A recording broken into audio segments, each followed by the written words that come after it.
evening, and welcome to the Society, our weekly Vaesen RPG campaign. My name is Loki, and I will be your game master for these dark and thrilling tales.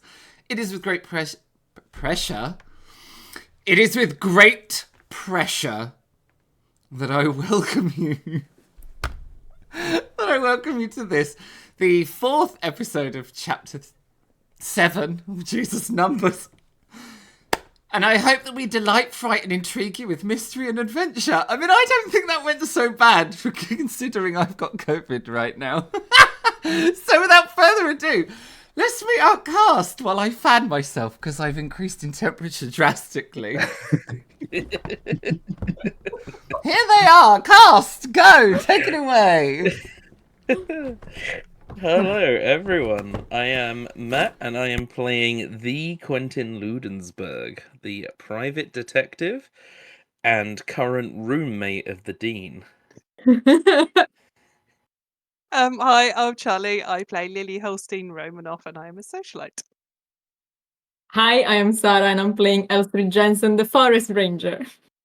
Hi, I'm Joey, and I'm playing James Jackdaw, the Mentalist. We have a number of people we would like to thank for all the resources and contributions they have provided to tonight's episode. The link should appear in the Twitch chat or in the details below if you are catching up on our YouTube. Our virtual tabletop tonight is the incredible Roll20, featuring their dynamic lighting feature, inbuilt character sheets, and virtual dice roller. Go check them out on roll20.net. In addition, our battle maps were created using Dungeon Fog and all the amazing assets there. What happened to the word dungeon? Dungeon. Just gonna gloss over that. It's fine. Nailed the .net and Dungeon. It's all good. Our character art was created by the extremely talented Shusha, who you can go check out on Instagram. Okay, it's all good. It's fine.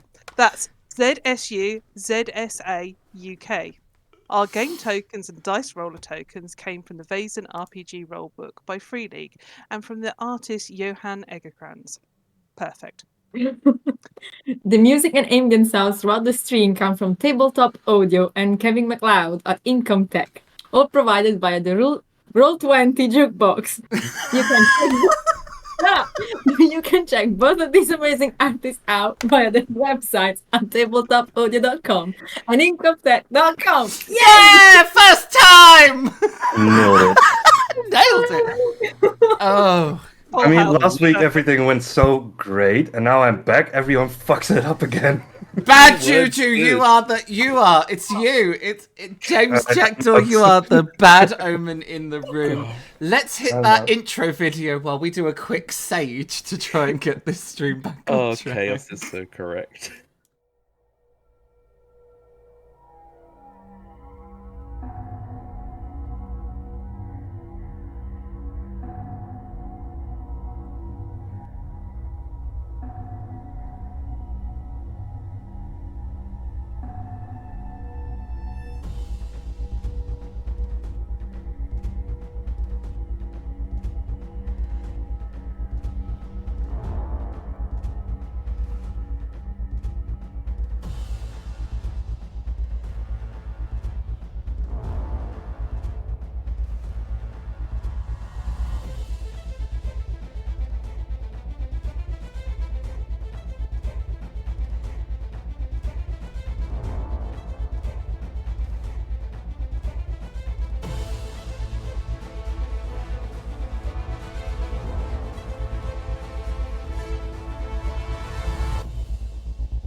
All Yes, right, let's we're back. make We're back believe. on, everyone. We're here. Okay, right. Oh. So, at the end of last week's stream, our brave souls had got themselves into a predicament, a conundrum, a pickle, if you will. Split the party, they said. Be Yeah. fine, they said. It'll be fine. Nobody they ever said. does, they said.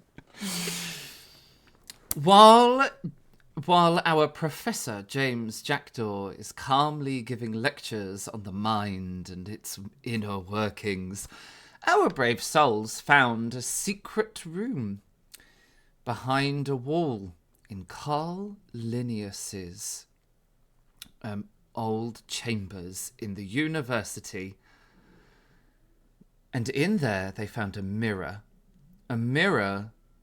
that has some strange and ancient magic about it, which allowed them to step through the glass, exchanging places with their reflections, and gain access to what they have come to realize is a small society headquarters.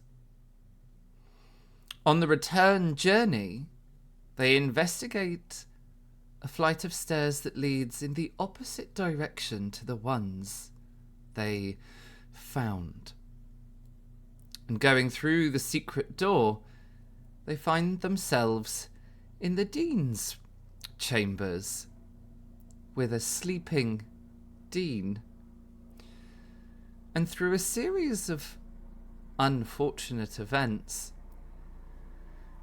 the Quentin Ludensberg now finds himself in the Dean's chambers with a secret passageway wide open in the wall and no real clue on how to close the secret passage. Our other brave souls, Lily Holster and Elstrid Jensen, have returned in the other direction to try to find answers and have seemingly managed to close their secret passageway.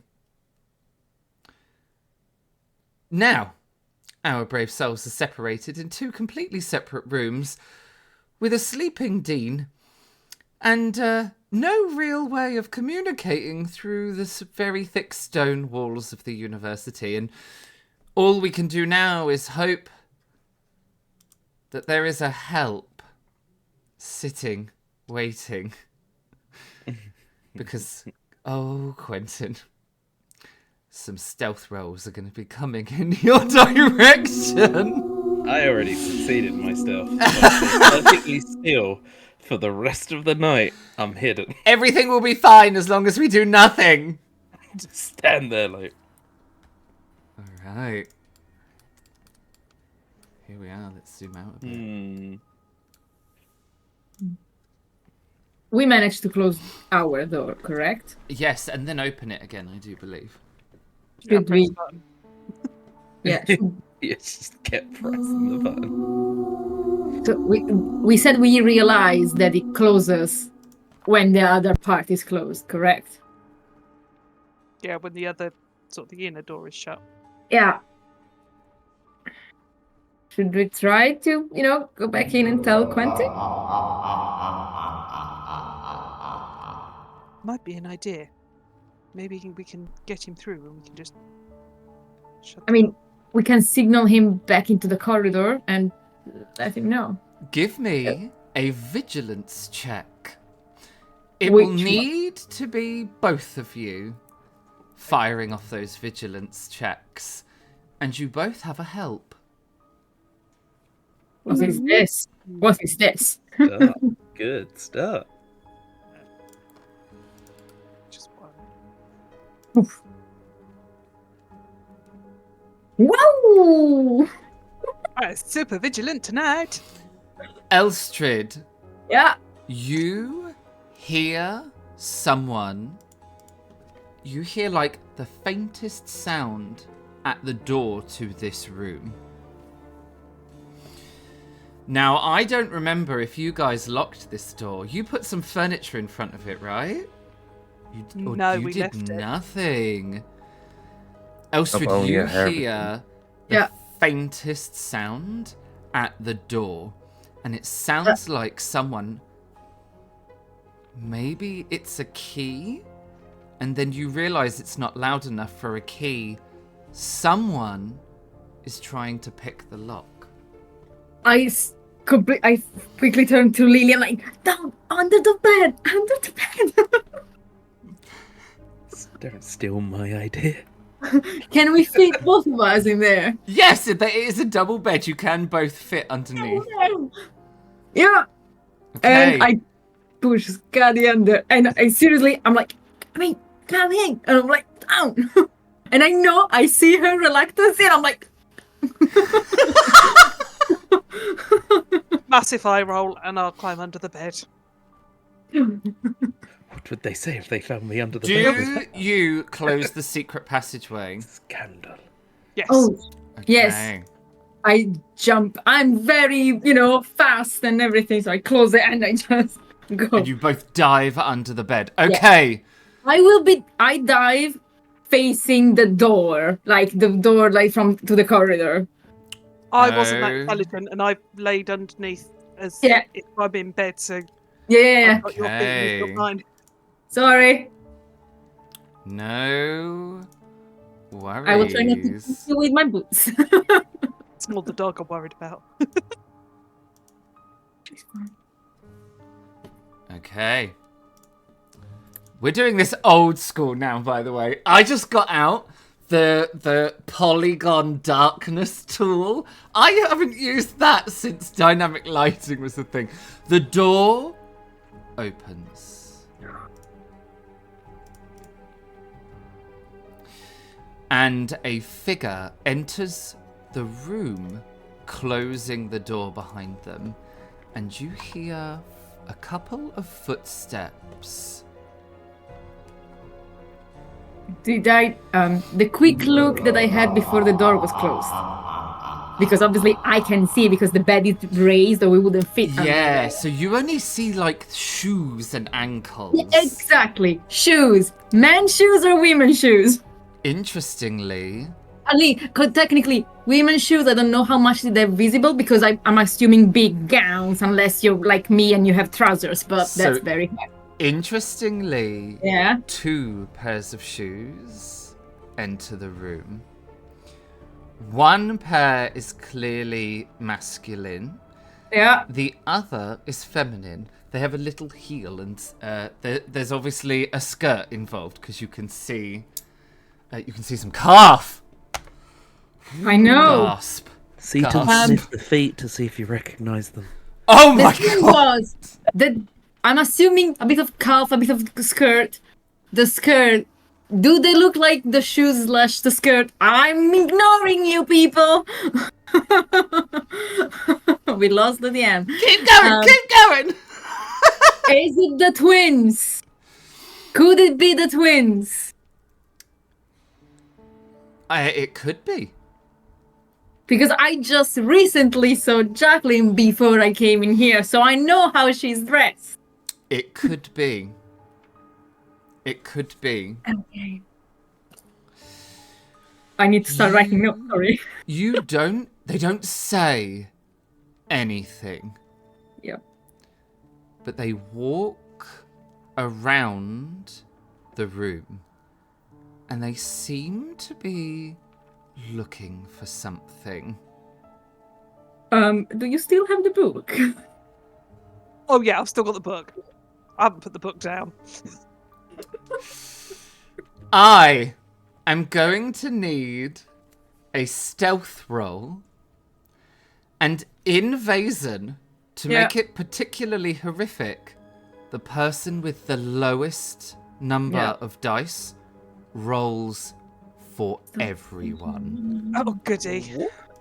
I mean, I think I have 6 in total. So Having 0. You do have a help. You will be also, very hey, glad to know. look at your precisions 0? as well. Look at Oh, your sorry. precision. because it's. Oh, sorry, pristine. then it'll be 3 then. Okay. I was like, how do you physically? Yeah, exactly. I What forgot to deal add with the that devil did you make? bit. Not good enough one, obviously. With a help. With a help. Be both. Good.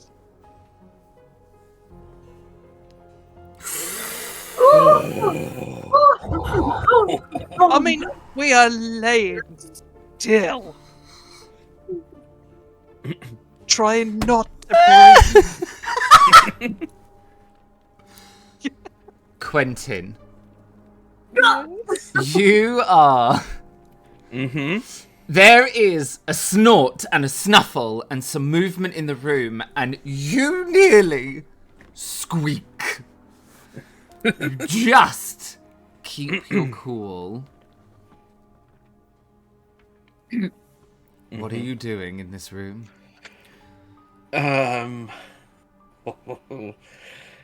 Is there like a dressing gown or anything like hanging on the door that I would think would contain like his key to get in and out of his own room? Ooh. Yes, there would be a dressing gown. Okay. I am going to quickly, before I do that, grab a scrap of my parchment, and just in case, I'm gonna write "The Dean drools" in really like childish writing, like trying to make it look as so I can try and do something if I need to. Oh my god. And then I'm gonna try and go to that place and try and find the key. Okay. As you are searching for the key, Mm-hmm.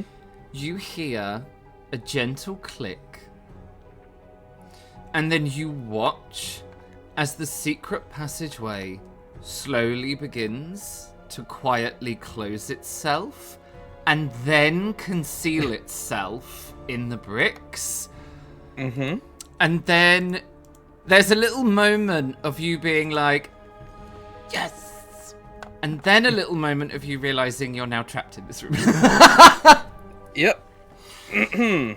You will need to search that dressing gown on the door. Okay. Investigation, I assume. Yes, give me an investigation check. Has chat been kind or horrible? Oh, horrible. You have a hinder. Aye. Thanks, chat.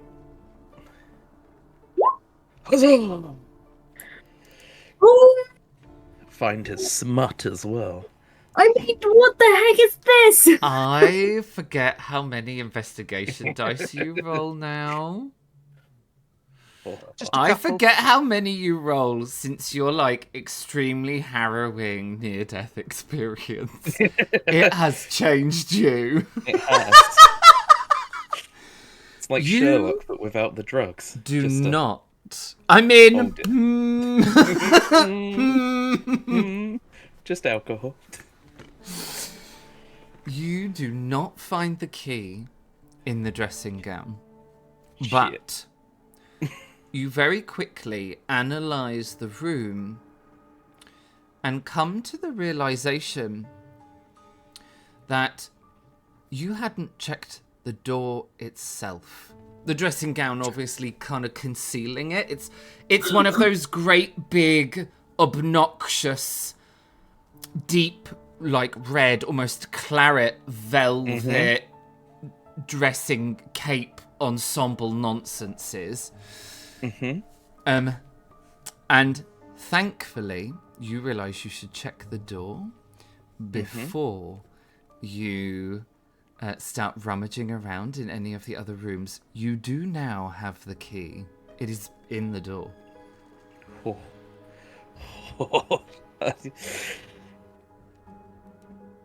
Slowly turn it as quietly as I can.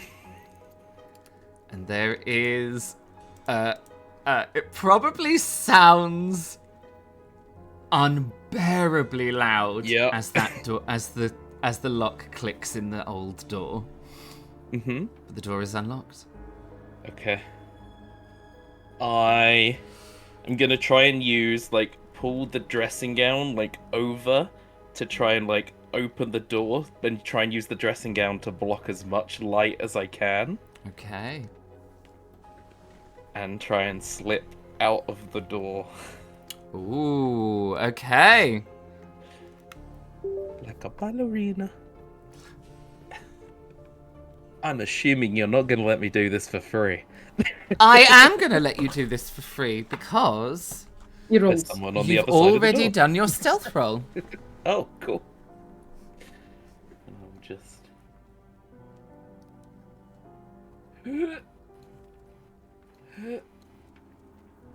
And then as I close the door, I'll just slide that letter under, just in case he wakes up at the sound. Okay. Just... Dean's rules. And then run and just sit on this chair for a second. All right. Just been here all night. Been here all night. We And then I'll look around. return to Carl Linnaeus's old chambers, where two brave souls and a little Skadi are hiding under the bed.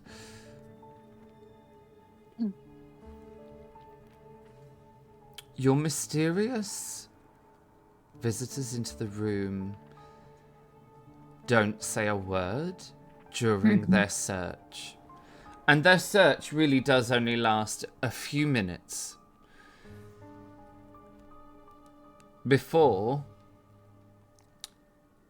the footsteps and the shoes head back towards the door of this chamber.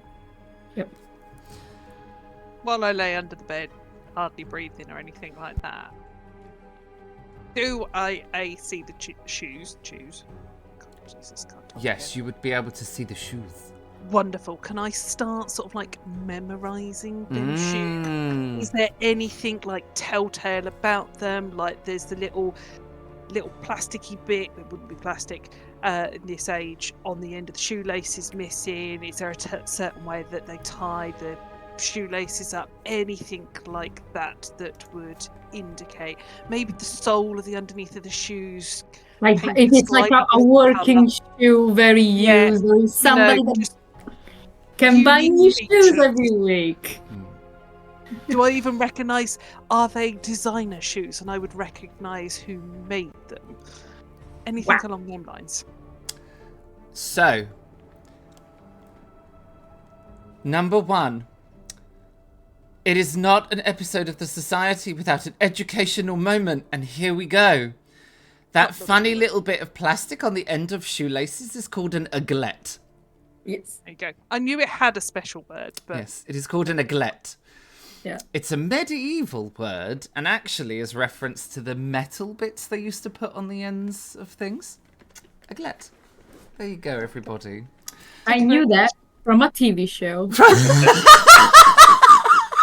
Video is a verb. No, technically, Agents of S.H.I.E.L.D. Geeks, all of you! Nerds! And in Dutch, it's called a nestle. A nestle? Ooh. Mm-hmm. A nestle? Oh, is that a het or a d word? It sounds like a d nestle. I think more an word. An nestle. Yeah, but what if it's a the? What if you're saying the nestle? Anyway, that's for another Oh, well. time. Let's debate it. Let's go. I'm still never going to forgive you that hus or house is a het word and not d. I shall never forgive you. Okay, you do begin to memorize the shoes. Little bits of cotton that, like a little bit of fraying of the stitching, a scuff mark on the sole, or on the side of it, some wear or tear on each of the shoes. And you think that you've got a pretty good idea of you've got a pretty confident feeling that you would be able to ID those shoes if you saw them again. cool.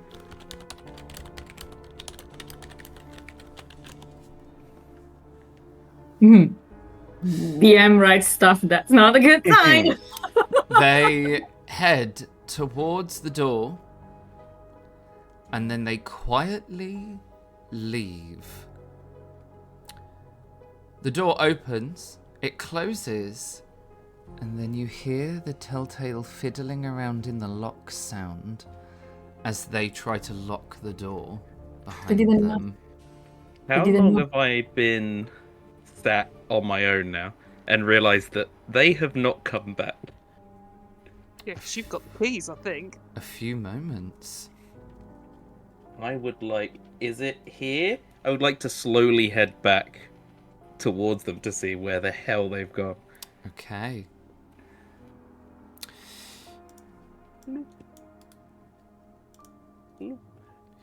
When you open the door, you see a Professor Jackdaw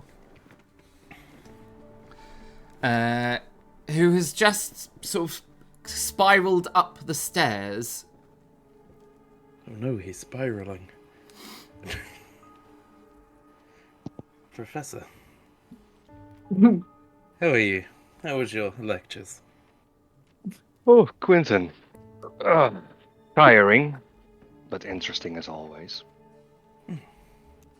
I'm glad. Have you been out long? No, just came down. Lovely. I was just having a evening stroll and looking for the ladies. Maybe get a nightcap if you're interested. Yeah, I would be interested. I haven't seen the ladies at all. Well, I thought we were meant to be meeting here. But maybe they're running a tad late. Then we'll wait. Yes. I'll just sort of stand next to him, but like glance down that hallway where I know the other door is to see if there's anything I can see at all. No, just the door to Carl Linnaeus's chamber.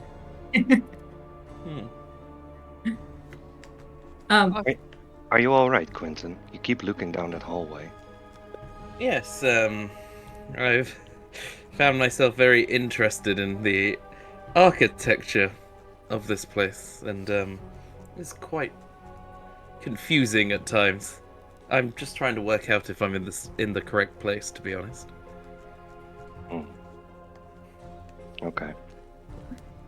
Is there anywhere good around here so we could sit and wait, maybe? I mean, we can sit on the stairs. Ah, that sounds lovely. Like the kids at uni. Like the old days. Yes. Do you have a brown paper bag? Really look the part.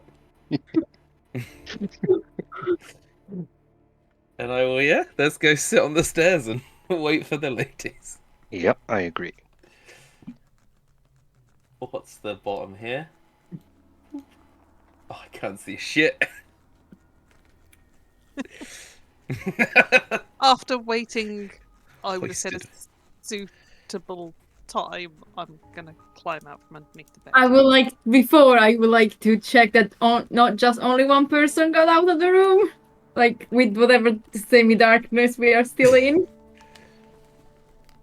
Everybody left the room. It is just you two and Scuddy. Okay.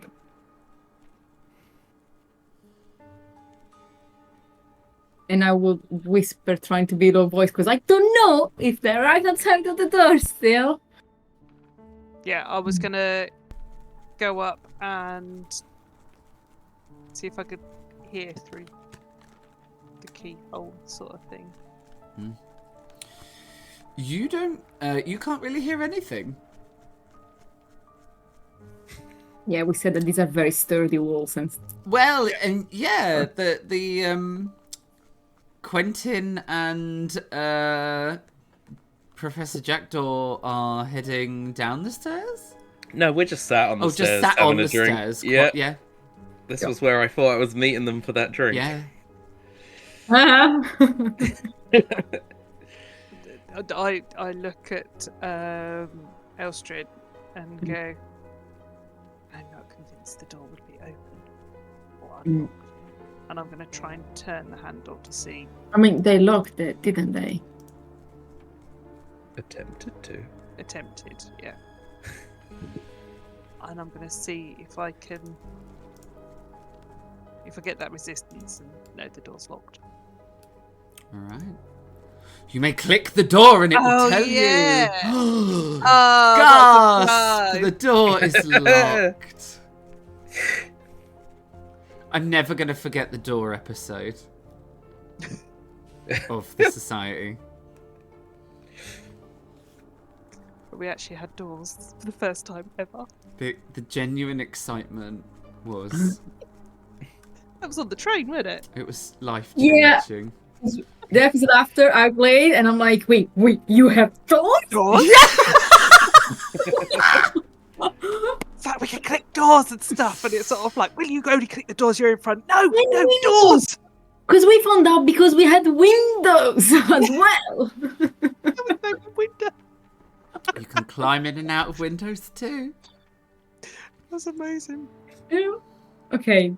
Trying to remember, did you open the door or was Quentin? Quentin. Because he's got keys. I got lockpicks. Yeah, like I That think too. this one he locked. He picked the lock. I didn't think he did. I thought he'd got keys because we. It was for we were going to, not for this specific. Yeah. I knew we'd had keys for something. Yeah. Well, Quentin's inner monologue is, how pissed would Professor Jackdaw be if we'd broken into a room of the university? I think I would be more surprised if you really spooned with the dean. The dean was mine.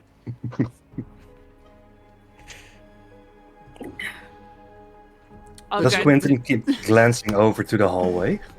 Oh yeah, but he's trying to like glance at both hallways to be like looking at his like pocket watch, like Just trying to be subtle.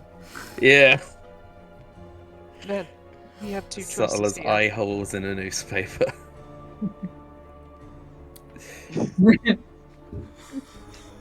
We can either wait and hope that Quentin unlocks the door, or we go back through the passageway and through the dean's room. I mean, if he's still there, we're just gonna try.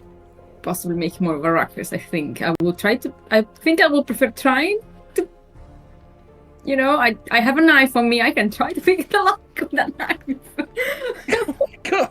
I don't know if you're going to be able to pick the lock with that hunting knife. Like, this is going to be like a here's Elstrad moment as you like stab a hole through the door.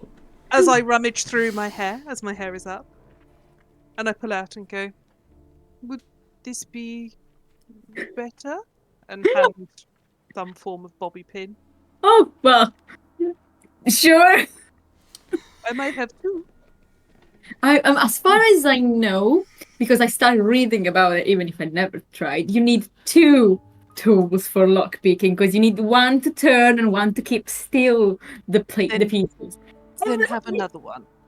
Her hair is down. No. Oh no, there's like hundreds. If anything like, Must be joking. I was gonna say, if it's anything like my actual hair, then it'd be like millions. No, when I try to put anything in my hair, fine. It's taking them out that usually like takes. The next wash day, I'm like, oh, that's where that one ended up.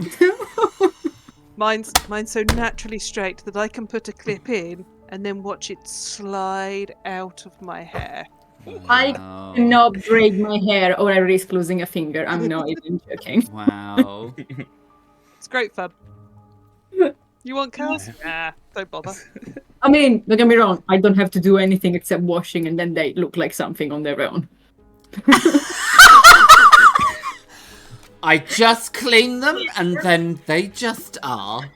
No effort, not much That effort. that is how we do hair care here at the Society, everybody. What do you We just think? wash it and we just leave it and it is what What it do you is. think? Elstrud has short hair. Why do you I will say that mine has been washed, and then it is naturally straight. This is it. This is all it does. This is it. So, who is trying to pick the lock on this door? I mean, I'll give it a go. I'm going to naturally give her pointers that she's not doing it right, and Of course. that she should be doing other things. Having no idea, Backseat but I'm lockpicking. absolutely backseat. Backseat lock picking. Little bit to the left. No. Bit Oh more my to the God. right. Can What? you imagine? Yes, I can. We've done this before. God. In the books, they do it like this. No. That's still not right. Okay, it's going to be a Step 5, not 4. stealth check. Okay. Astrid, you have a hinder. Of course I do. I was gonna say, is that because of me? It's obviously the chat. Oh, it's Double hinder. It's chat. It's chat. Lovely chat. Lovely chat. Hi, I haven't said hi yet. Oh dear. Of course. Oof. Of course. Yeah. And I've turned to her and like, do you want to have a go? And there you have it, everybody. Picking locks is actually really difficult, even in the land of make-believe. Yeah. Just leave it to the professionals Absolutely. who believes the door is still unlocked. I'm going to go, well, it can't be that difficult, and I'm going to have a go. Yeah, I'll step away. It's a stealth check, and you have a hinder. Please. Possibly. I want like successes across the board because it would be perfect. Oh, Yeah. In this situation, it would be so Yeah. good. We'll see how we go. Ready?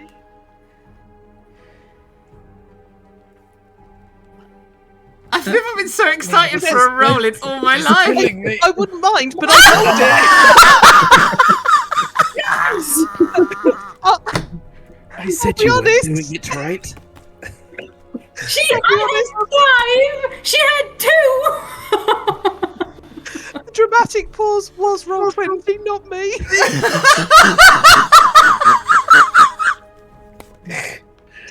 Oh my god. Don't get me wrong. So And I'm just going to go, as it goes quick, I'm going to go, see? I mean, I feel like Lily is kind of like what the rule for Superman was back in the day. She cannot do what she hasn't tried yet. Why she tries, she can. Insane. Oh my God. Insane. And I'm like, well, thank you, and you will have to teach me for next time. Yes, I think you need some work on this, don't you? Yeah. And, This is not where my abilities lie. no. And you've ruined my pins as well. And I I turned will buy new ones once we're back in town. How expensive are they? Don't promise before you know.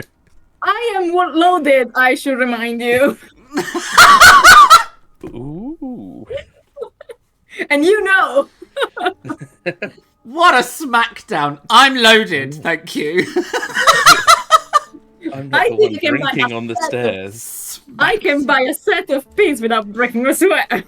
Smacked right down to that bottom step. Jeez. Get out. Okay, I'm going to try and open the door like super quietly just to make sure that nobody is there.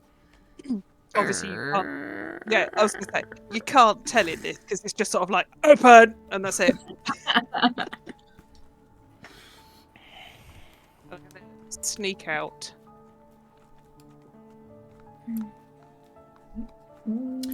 As you come out, you do hear the sound of Quentin and Professor Jackdaw towards the sound of oh my god, The sound of towards sound. the sound is coming from the stairs. I will Noisy call... stairs in this place, James. I mean, you said from the stairs. Which stairs? this way. I'm just gonna hide behind my fan and bat my eyelashes. To try and just... Everything's fine. Ease Everything's this fine. way. I check myself out, make sure I'm all straight and tidy. I've just hidden under a bed, so Oh my god. I don't want The, to. the realization that you are immaculately tidy because the housekeeping staff here are great. Yeah, I am very impressed with. Did we see? Even under the beds. Did we see the bundle of like the hex bundle under this bed? Right? Yep. Shit. It's Which hex one of day. us touched it? Me. Who wants to Definitely go me. to bed with the twins to see if they've got a hex bundle under their bed? Absolutely. Oh, I will say we need to check Jack first, but sure. I think you have more of a shot with Jack right now. Sorry, James. James, my bad. I think we warned James. I feel we warned, Yeah, we did. you warned Yeah, James. you did. Yeah. Yeah, okay, fair. Also, thank you. Again, having heard the voices, I'm assuming recognising it that it's James and Quinton. I start making my way that way. Yeah, My I will. elegant walk. I will check that I'm not, Nah, fine. Ready to go. You will see relief that did you have any troubles? I was expecting you a little while ago for our nightcap. I just had to get freshened up, so it took a bit longer. I apologise for my delay. I am James has finished with his lectures now, and we're just doing as the students do. I can see. Do you care for a nicer location You're than the muted, stairway? Luke. It's all right. I realised I was muted as soon as I started talking, and then I struggled to unmute myself because apparently I cannot human today. Also, is it like proper late? Yeah. Well, it is now starting to get late. Like it is now starting to get to kind of bedtime. I was going to say, Professor Jackdaw, can I get an observation check from you, Ouch. please? You have a help. And Say, decide whether I look like I'm laying under a bed. Okay. This is Professor a woman that's clearly laid Jackdaw, exactly under a bed. whatever is going on here, it is sus. Mm-hmm.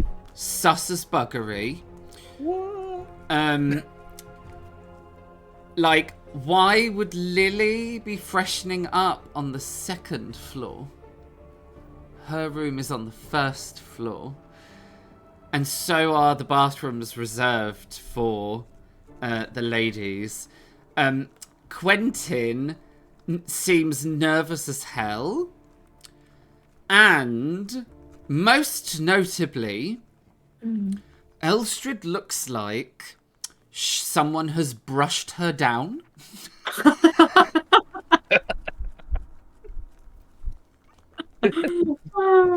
He's too clean, damn it. I mean, yeah, there's not the usual amount of dog hair, I guess. So yes, take that as you will. You are permitted to be very suspicious about this. I mean, I will certainly Motley comment about trio. Lily. About why would Lily clean herself on the second floor, Ooh. Oof. and why Quentin is still anxious while they're already here. I popped back to my room and the facilities on the first floor. That is why I was late. We just used the other set of stairs. Yes, they're down there where you showed us. Those go to the first floor, correct? Yes, they do. I was gonna say, you asking the DM or James? That's not- Yes. Those stairs go first floor, Yeah. right? Yes, they do. Just come from here. Yeah, question. Definitely. I will put a sign. Yeah, question. Yes, they do, but it would feel very sus for Professor Jackdaw. And why would you meet here in the middle of Well, there's nothing really here. Like, it's all very suspicious. You guys are suspicious as hell. Yep. Well, I But don't do get me always wrong. get nervous around the fairer Me, sex. no. James. I didn't do much dating in my early life, and I find it's made me quite an awkward adult, so... evening drinks can sometimes get a bit beyond me. Oh my god, you're one of those people, Quentin. He is Oh, in One this of those second, people. 'cause he You're one of needs those people. Uncomfortably direct, shy people. Yep. Who are happy to tell you everything, no matter how awkward it is, and yet are, like, uncomfortably shy about everything at the same time. I mean, it's good. The two I'm end. gonna question Quentin again because I know for a fact that Quentin was having a drink with my colleague and had no problems at all. Gasp. Damn it. I didn't find him hot enough. I had backup, and he wasn't my type. Jacqueline No. was not there, so the need of nerves was less. It's not the right gender. You don't know. Who does? Who does know? Yeah. Hmm. Chapter 8, everyone. Strap yourselves in. Let's deep dive. I will leave it at that. I'll keep my eye on Oh yeah, I don't think Quentin thinks that worked in the slightest. This dude's too smart. I mean, I He am a knows our professor. bullshit. He knows our bullshit. I've handled all kinds of students. Sir, my homework at It was got eaten. eaten by a dog. Really? This one. Have a dog. This Yeah. diet does not involve homework.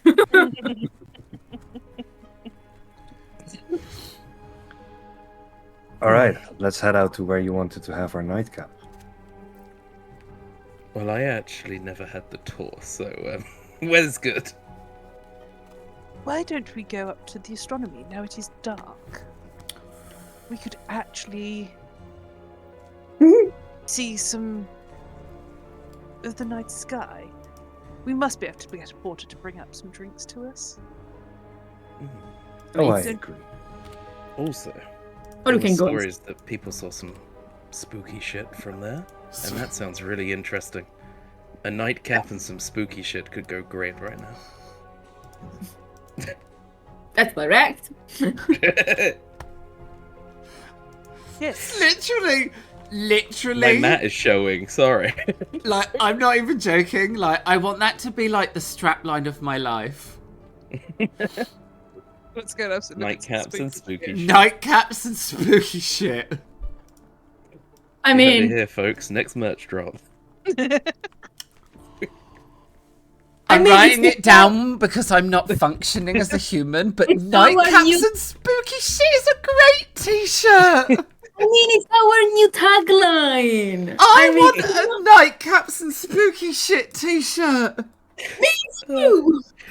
I'm writing And the that word down. spooky to be sort of like all fuzzy and stuff. Of course. course. With cobwebs and stuff. Nightcaps and spooky shit. I love That's it. honestly, that's Love the it. best. That's Hey. the best idea. Let's not forget the "Do I trust any word they're saying?" Because that's my question.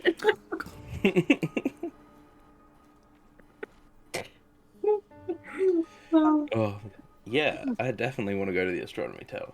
Yeah, that's actually a pretty smart idea. And if we cannot find a porter, I don't think it's a problem. Just, I mean, we're Cool. sat on the stairs literally drinking Quentin's alcohol right now.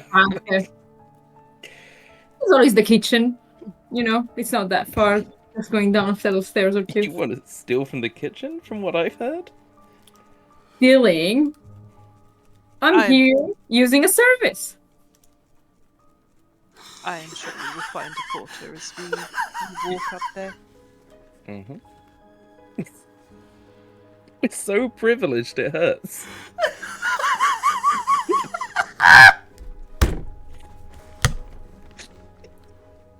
Things just tend to work out for me. I want alcohol, alcohol appears. Isn't that how it works for everybody? I'm loaded, okay?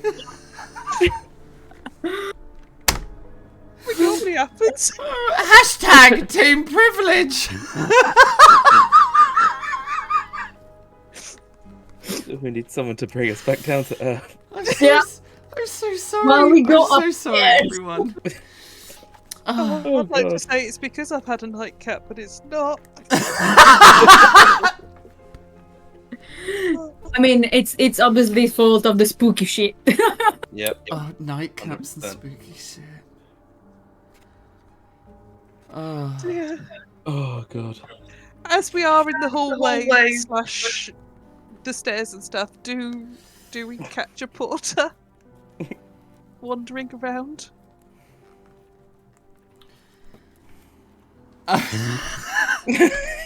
Yes. Are there like 100% yes. There will be. Are there like the bells thingy that like on the side of the No, there are not. No, the university doesn't have those bells, but porters will go around. The university is one of those strange, almost 24 hours a day kind of. It's always alive. If it isn't people studying, then it's professors like doing experiments. Like there is always people awake, and so there's always some staff around. You would need to go downstairs though, to probably the ground floor or the first floor to find a porter, to grab you some drinks, and then you can all head up to the astronomy tower. Mm-hmm.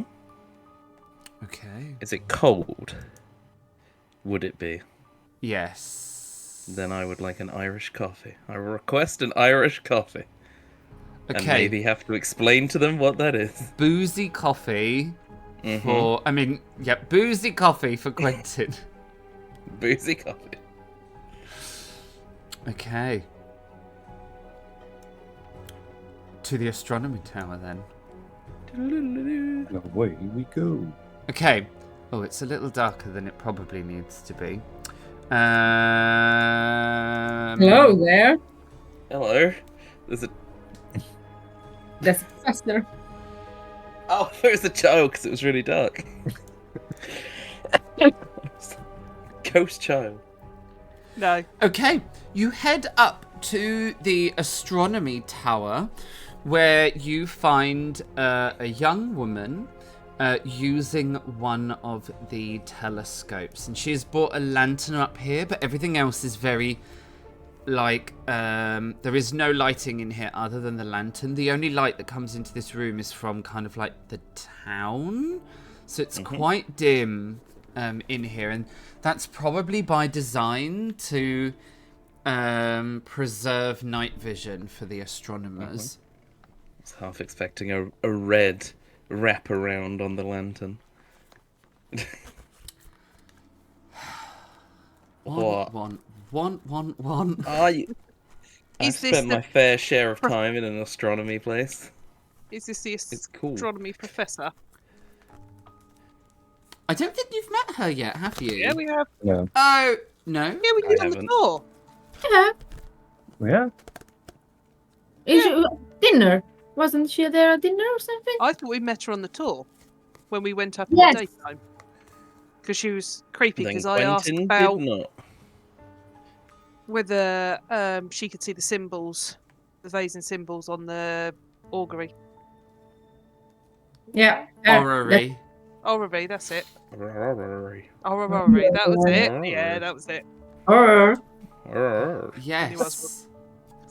So Yes. I Oh, had met her. yeah. I do remember that you Madeline. have met her, and you did ask her if she could see the Vaesen symbols on the orrery. But what did she say? That's No, I never asked. I asked you as DM Could you? whether could I see them, and did I know whether she could see them or not. Yes. And I never asked her, but you sort of went, yes, I can see them, but you don't know whether it's yes. whether she can or not. I remember. She doesn't even look away from the telescope as you come up. She just sort of ignores you, clearly concentrating on whatever cosmic feature that she is observing. Is the one she's looking out of looking over the Town. Or the new land thing that I'm trying to look oh through? wait. The Almira Polder. That's down. the one. No, it is Oh. not. She is looking in the opposite direction. Perfect. Is that the one towards town? So where the lights were seen? Yeah, I mean, you're sort of smack bang in the middle of the town. Okay. The one she's looking at is looking inland. Where I mean, hers is pointing up at the sky, but it is looking inland. The remaining telescope is the one that looks out towards the Zaldazay. Okay. Where is that pointing? Is that pointing skyward or more to the Zaldazay? It's sort of lazily. Someone clearly has sort of just put it back into an almost like neutral position. Parked it, lovely. Yeah, they've just sort of parked it. It isn't pointing upwards, so it's a little flatter. And you would imagine that the reason that it isn't pointing upwards is so that if it was to rain, it won't go into the telescope. This is nothing worse than a soggy telescope. This is the first time in my life I've ever realised that there needs to be some thinking about rain in telescopes. This is probably why they have all the fancy shutters over the observatory. Yeah. This isn't that fancy. I've never thought about it myself, to be fair, but No, it makes I haven't perfect either. sense. I hadn't either. You learn shit at this stream, people. Yep, moist telescopes are undesirable. Absolutely.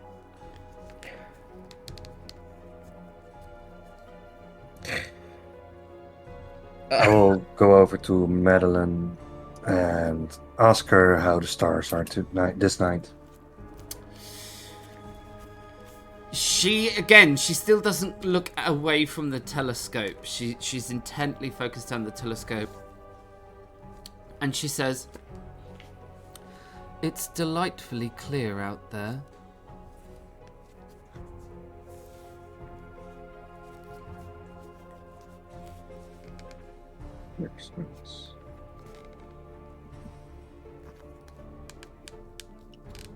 Did we get told that the maths teacher was coming up here? Didn't we? Didn't she tell us? That's why No, she couldn't I mean join us she for told drinks? me. She told me because she likes the clicks. Okay. That's it. We've not had that conversation yet. Oh, I Yep. had. Okay. Just checking. Just a caveat, I have not put mechanical clicking sounds into the stream for ambience because I do not like clicking noises. Me neither. Thank you for that. I would lose my shit within the first 5 seconds. I would I tell you will- anything to make it stop. It would be. Excellent. Bye, Just to Luke. bury Ticking my clock. clock in drawers to sleep. Honestly, And then I got rid of them for good. it's not happening. I have a wind-up pocket watch, and if I have wound it to use it, it has to go into a different room because I can hear it. Yeah, you can hear it. Haunts your dreams. It's also worse when it's like a regulated, like Yeah, it's. I'm like Captain Hook. Yeah. Ticking Can is see bad. it. Can see it. Alright, so after speaking to Madeline, I will go back to the Yeah, group. she's and- quite unresponsive. She's just like, it's wonderfully clear outside.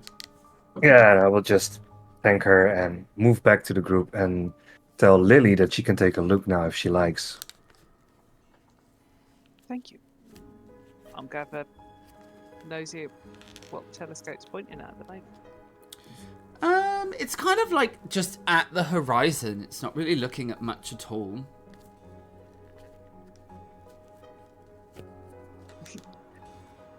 There's half of me going, I just want to be able to move it and go and have actually look at the stars and stuff like that. But knowing how complex a telescope actually is, my brain's sort of like, I don't know whether Lily would be able to do that. Sure, we can work it out together. So I like. You look Crank and I'll handles like and- twiddle the stuff. Yeah. You I tell will me if it's turn going this the right wheel. way. You're like higher, Everything in me's lower. going, oh my god, no.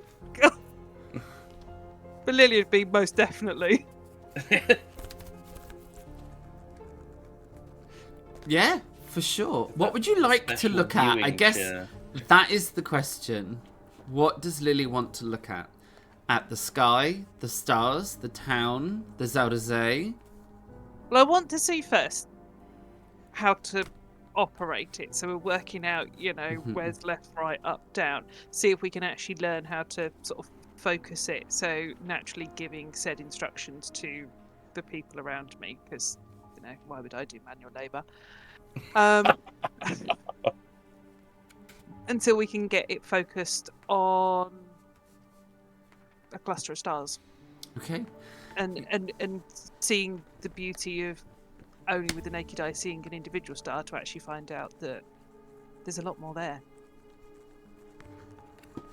Absolutely. The sky is indeed wonderfully clear and filled with an abundance of stars. And then I decide to lower it, and I'm going to start looking across to the Zaldazay and see if there anything comes up. And I've just noticed that my picture, if I move just right, people can see my picture. It's first time it's unblurred. Why are you thinking of planes? Yes, my brain is planes. They don't even exist. What is this contraption? You have airships in this timeline. Yeah, they're not Are they like- airships. They're like zeppelins. More like Yes. zeppelins, right? Hell yeah. This is what my brain's thinking of how to improve them. Get more Mm. speed.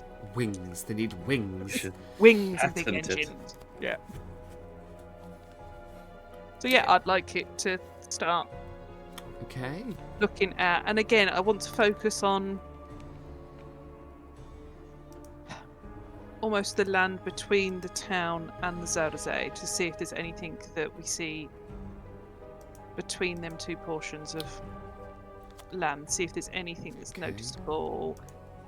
Again, if I get any weird floaty spooky shit appear in the lens that just doesn't quite look right. Sure. We got our spooky shit. Now Yep. the nightcaps. Where's the nightcaps? I mean, if you didn't bring a little alcoholic beverage to the game, that's on you. Just in the. I've got some laudanum, so we can always deal with that. I stole that from the last chapter. That hasn't gone anywhere. I am just going to throw this out there. This is not a plan. Laudanum. It's not a plan. This is yeah, Just watch yourself, all right? This is not a good idea. It throws me back to my Vampire the Masquerade campaign. We're playing Fall of London, and in the Fall of London, they go to they have visions where they kind of go backwards in time and have visions of the past. And in one of the visions of the past, in Victorian London, they end up at like a vampire kind of masquerade ball, and they are legitimately drinking blood mixed with gin and laudanum, and that's what the vampires are drinking. And I was like, can you imagine Like, can you imagine? The only people that can imagine is anyone who's had a lot of morphine. If you've had a whack of morphine in your life, that's what laudanum is. Can you imagine that? Just mix that up with some gin. You'd die. Literally. You would just die. You would just cease to exist. It's fine for vampires.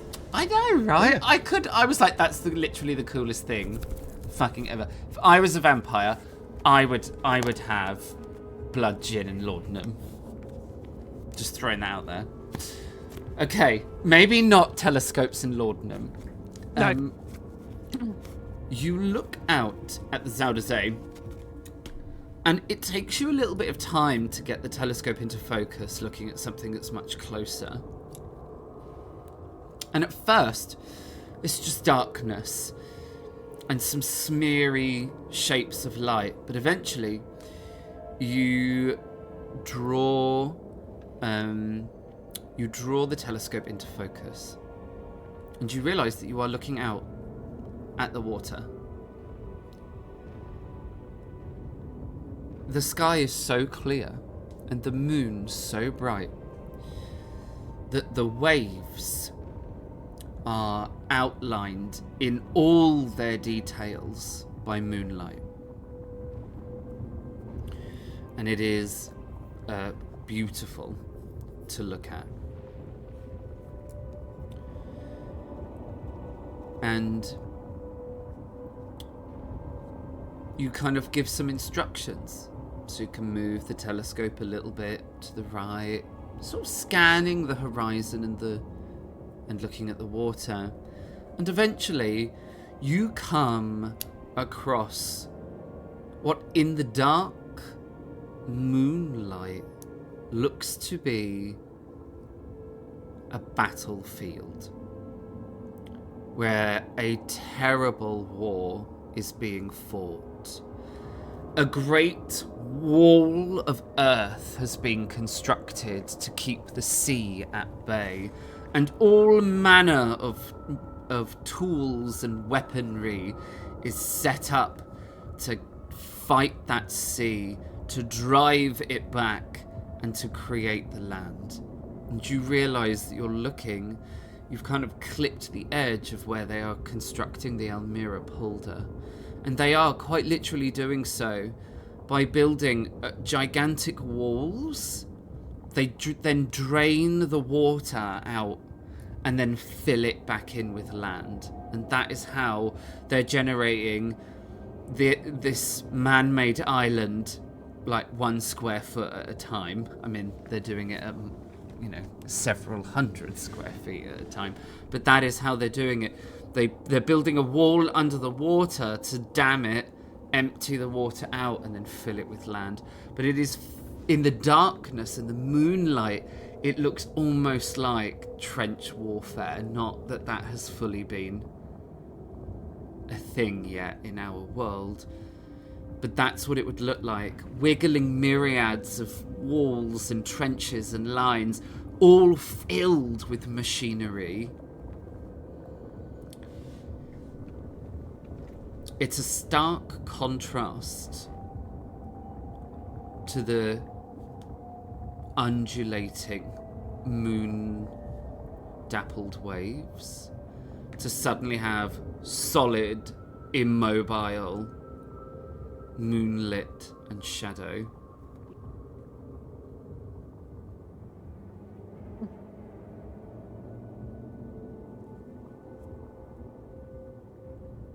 It's quite breathtaking. This Zuiderzee and how they are making new land. And I step aside so that the others can have a look. Yes, 1,000,000%. Looking at that. Quick peek up to the sky. And then I'd obviously wait until everyone has had their fill of the Zuiderzee before I start messing with the angle it's and that. Professor Jackdaw, do you look through the telescope? Yeah, why not? Elstrid, do you look through the telescope? Yeah. Why? Yeah, I'm suddenly suspicious. I've done this. I am the DM. This is my prerogative. This is where he Elstrid, turned round and said that he's, blacked up the eyepiece and we've all got black eyes. Elstrid, you are the last to look through. Kind of the group, you're the last to have a peek through the telescope. Drinks have arrived, by the way, so you have your Finally. nightcaps. Now time for the spooky shit. Yeah. Mhm. I need you to give me a fear roll, Elstrid. Never go last. It is either going to need to be empathy or logic. It's always empathy. Elstrid is not a logic character. It's only logical. Do I have a hinder? Or is it a fear check so we don't do those? Yeah, just do. No, you have a hinder. In, out, in, out. I don't. Decision making. You shouldn't have asked. It's the right thing, even if it's gonna come back me in the ass. You got this. I so don't got this. Keep that ass on button. Okay. Oh. Please, Quentin, always call my rolls for me. I mean, it's a good, right? Success. It's a good thing. Yes.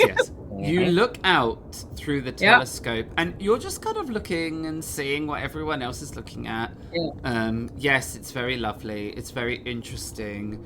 And the scale of the construction is kind of mind-blowing, really.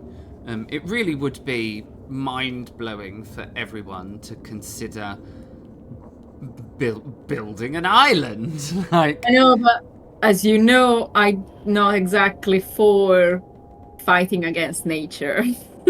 Yeah, I mean, it's an interesting thing to look at. Yeah, let's say that. But what is more interesting, Mm. and what catches your eye, It's is the a Barnum. glint of moonlight. Something kind of flashes out there as if a very reflective surface had moved. And it draws your attention and your focus. You get the telescope moved over ever so slightly so you can see, because it was just at the edge of your vision of the telescope. Yeah. And unquestionably, there is a little light. It looks like a star. It's almost the same. A pure, brilliant white light. A tiny pinprick in the darkness. So they mentioned that it may possibly be a will-o-wisp. Do I recognize this type of light? When it gently moves, Yeah. yes, you do. The light drifts slightly, and then, as if caught in a breeze, floats, and then comes to a rest again. And you immediately feel a rush of emotions. That was what your fear check was for. But you are able to steel yourself, the knowledge that this is so far away. Yeah. I'm fine.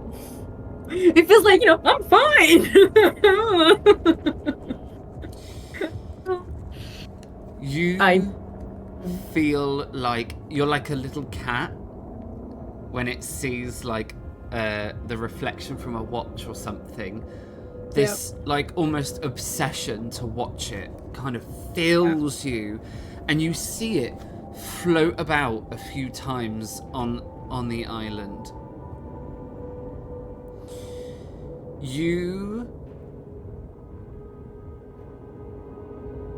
ask for the telescope to be to kind of zoom its way in. How close can you get? How clear can you see this thing? And like everyone else, you hear a change in Elstrid's voice as she starts asking for, like, it becomes urgent. Like, there is a touch of urgency and then desperation in her voice as she begins to ask for little movements of the telescope. You can get in, unsurprisingly, you can get in quite close.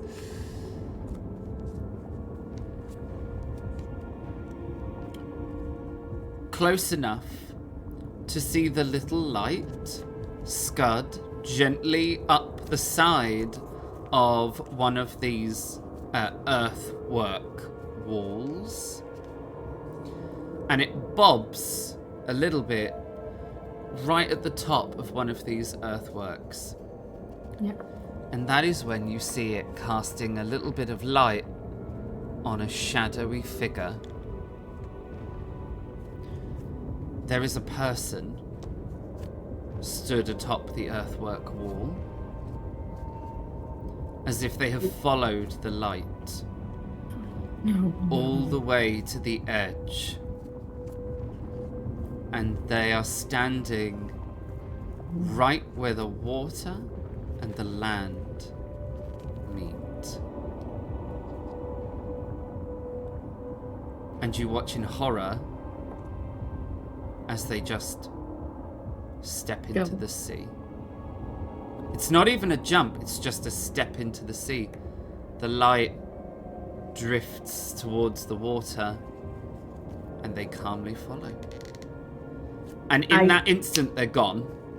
The light is gone, the shadowy figure is gone. All you can see is a dark line and then the bobbing of the Zauderzee. I move away from the telescope. We need. Do we have a boat? Does the university has a boat to get out towards the Emir holder? After pronouncing it completely wrong, but I don't care because I'm not of this country. It was good enough.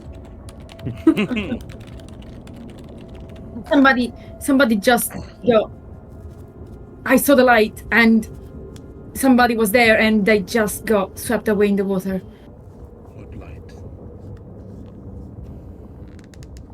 Those stories that we got told of the possible. The will-o-wisp. I think something just happened. We need to try to we can try to find these people. It just happened. Elstrid, you do realize this just happened a few kilometers away. We can still try. If they're in the water, there's no chance.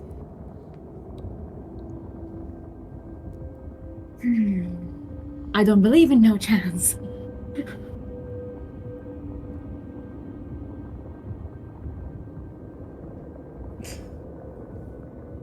They are close to the land. Are you sure they didn't resurface? I mean, I tried to look again, but they got swallowed in the sea.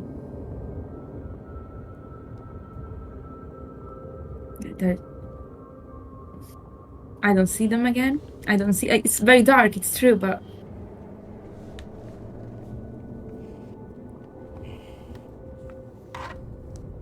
There is nothing we can do for them. it happened again, and it was there.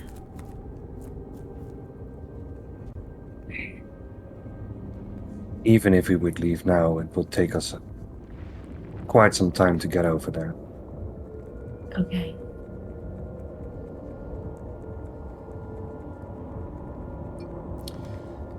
You hear a little voice from the other side of the Oh. astronomy tower.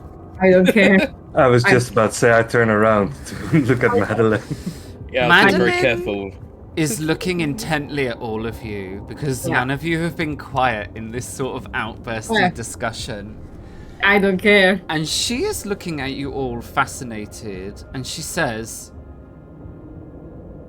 "You saw a light? Yes.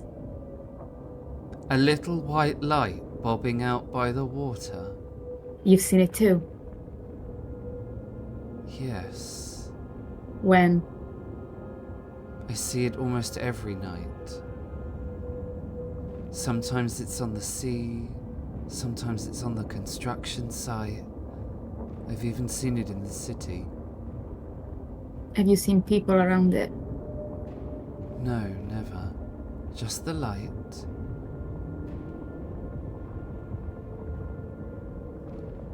"No one else has seen it, other than you and me. I guess that means either we're both crazy, or neither of us are." I don't believe in crazy.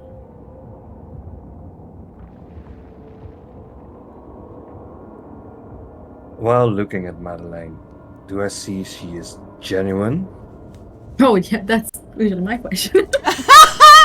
Give me that observation check.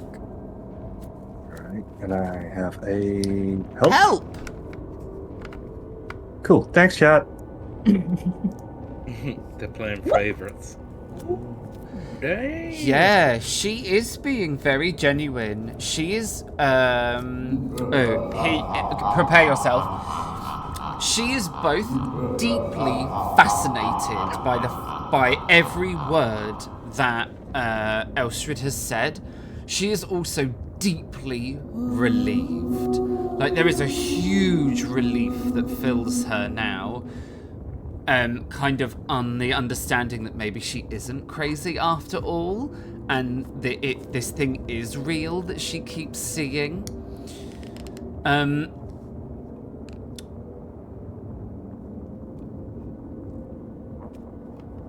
You also sense a small movement from Lily. It's the sort of movement, even though you've only known Lily for a couple of hours, Lily has a small habit of victory moving. Whenever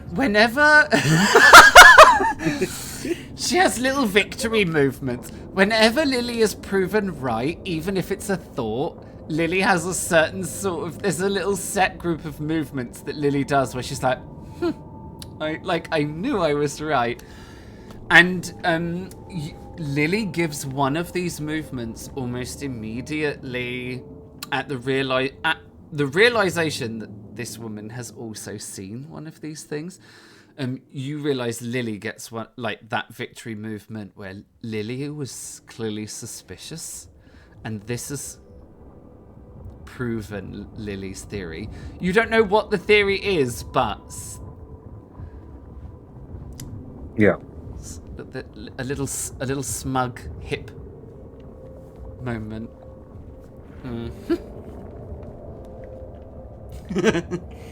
Love it. All right.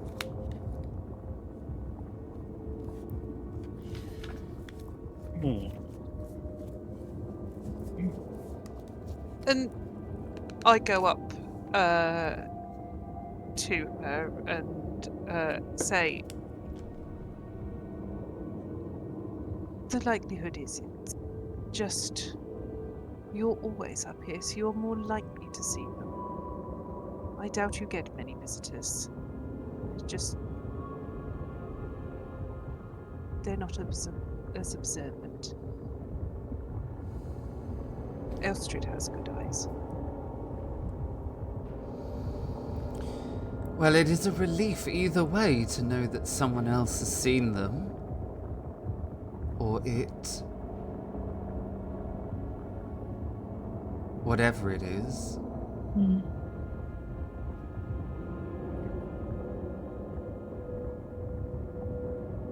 So, anything else weird you've seen?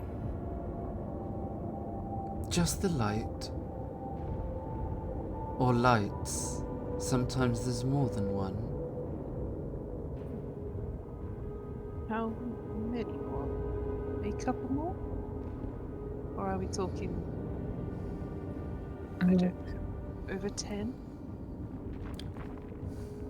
The first night of the construction, where they really broke ground,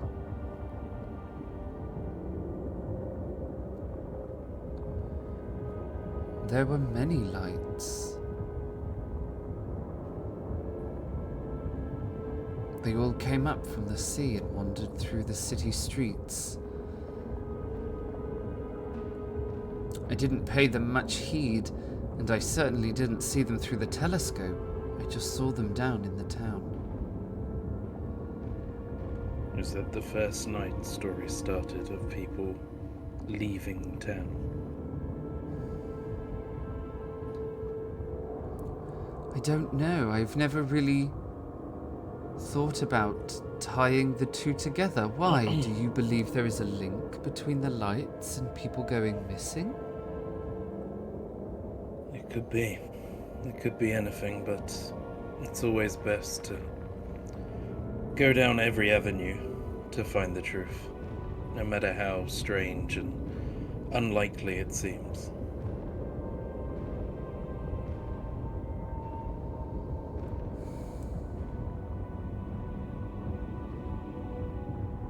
Mostly it's just one light. Sometimes two. But there have been a few nights where there have been many more. And now, come to think about it, the most recent night where there were many lights was a few weeks ago. They found some sort of wreck when they drained the water out of one of their... Sorry, I don't really know what they're called. The bits where they make the wall around and they drain the water.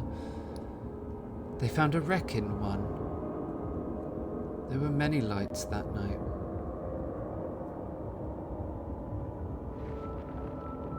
I hadn't considered that maybe there was some relation. What do you think they are? And she looks right at you, Elstrid. Well, if you talk with your colleague of botany, he calls them will-o-wisp. Oh, the ghost man. I've heard the stories before, even in my country. I mean, don't get me wrong. He is a genius. His knowledge of plants is second to none, but I guess the old adage is true. The smarter you are, the less of a grip on reality you have.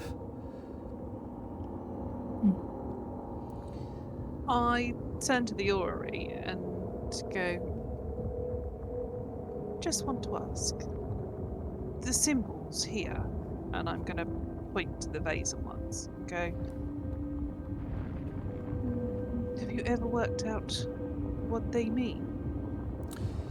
Shh. Her eyes are gonna go really wide at you. It's proper shock.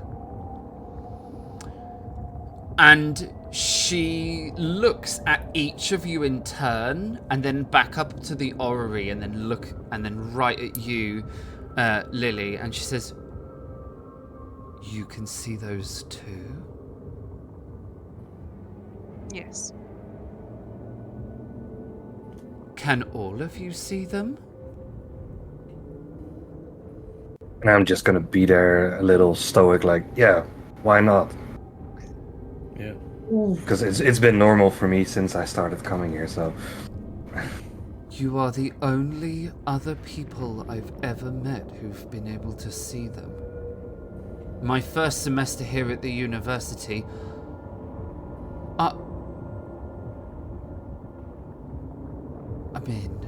I thought I was going to be driven out as a raving lunatic. No one else has ever been able to see them. How can you? How can I? Do you know what they are? I can't find any symbols like that in any of the books in the libraries. I cannot tell you what they are, but I can tell you that you are special.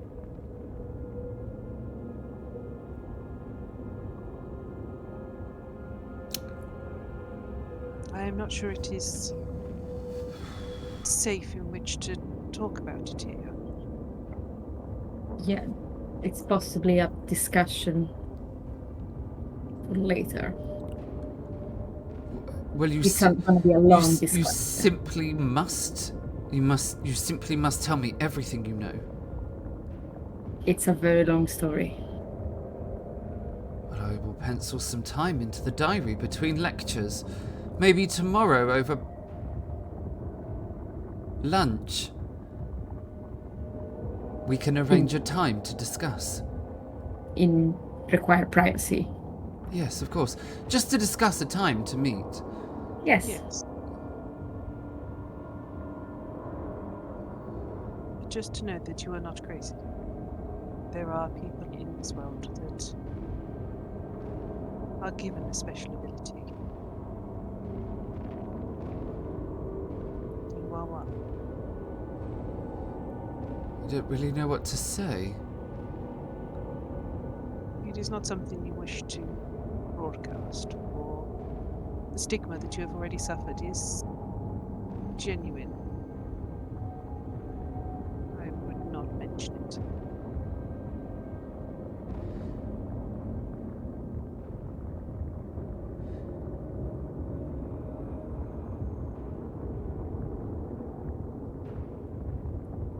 In the meantime, I draw in closer because I'm getting curious about what's happening here.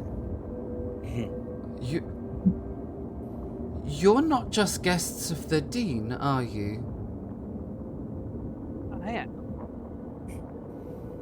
The Quentin Ludensberg isn't. James obviously isn't.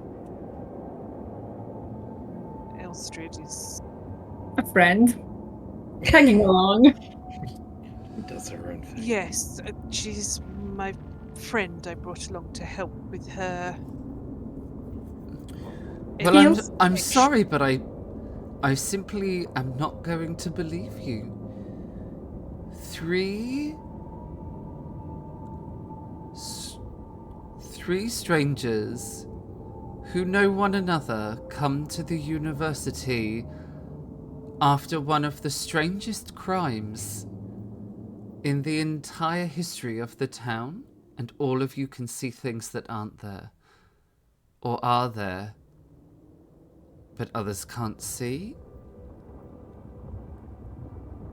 Elstrid is an old friend of mine.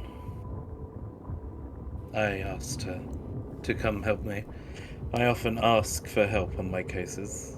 I find being a one-man detective agency can be problematic, and being only one, you only get one view of the world. This isn't just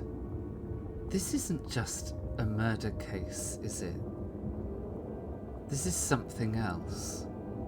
Why would you gather in...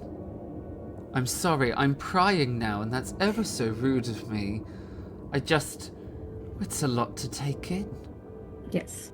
It's understandable. You are just excited. You have met people who understand the world in a similar way to you. And Elstrid has been that to me, and it is one of the reasons I reached out to her. This case is weird. I do not know exactly what is causing everything, but I needed someone that I knew saw things similar to me, but not the same. And I'm a good tracker. And to Very good think, tracker. all this time, I was so dismissive. It's understandable. No, you misunderstand my meaning. Jacqueline. She's the only person I've told about the lights. And she said that maybe I was special. And ever since that night, she's come up to the astronomy tower every night to keep me company for an hour or two.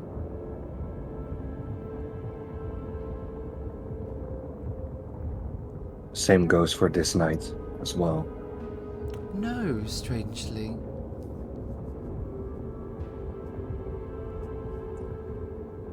I saw her some time ago, a couple of hours, I'm assuming, but obviously, who knows? Because it happened before the mirror. Saying that she was coming up here. No, she hasn't come up this evening. She's normally been up and gone back down again by now.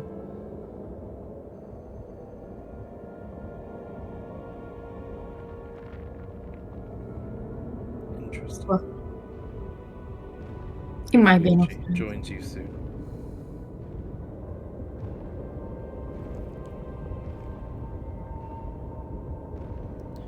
Okay. I'm sorry, No. I've realised I've imposed myself on you tomorrow as well, arranging some time. I'm guessing that you're going to be interviewing all of the staff about... We need to be very careful. the case. If we have Why? time. Do you think the murderer is still in the university? It's Are more we- on the... Are we in danger? It's more on the, as you already experienced, the belief and the non-belief on what we will even ask. Well, I imagine you'll be interviewing, well, everybody tomorrow to try and find, well, some clues on what happened here. I'm assuming you're helping them, Professor. I am indeed. Are you going to be sharing your notes? With them, I will.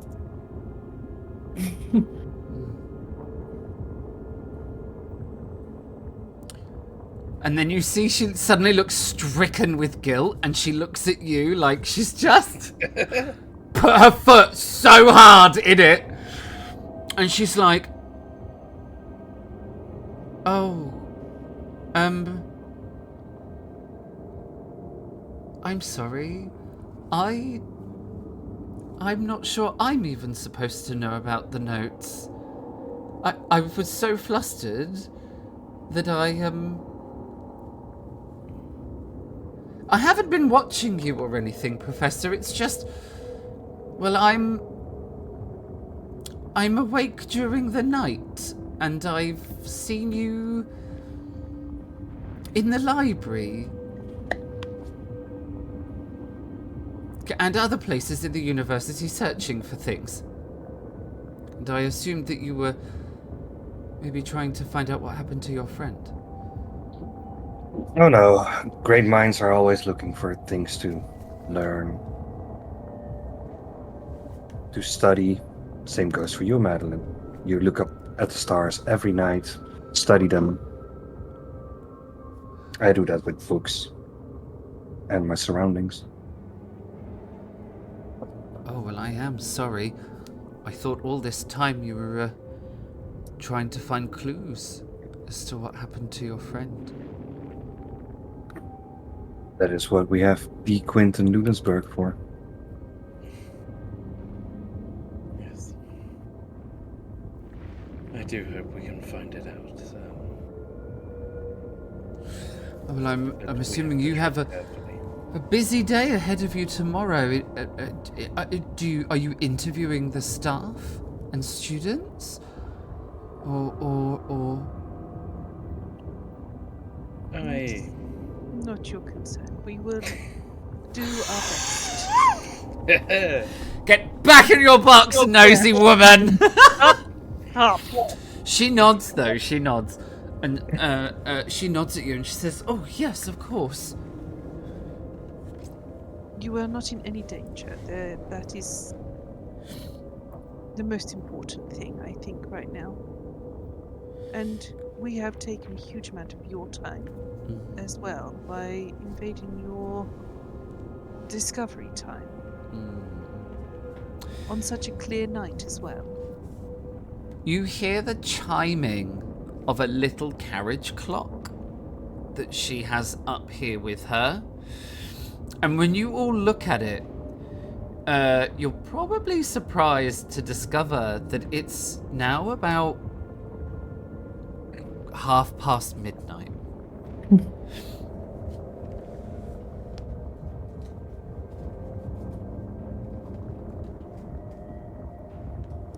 Now, am I right in saying, through the conversations throughout, that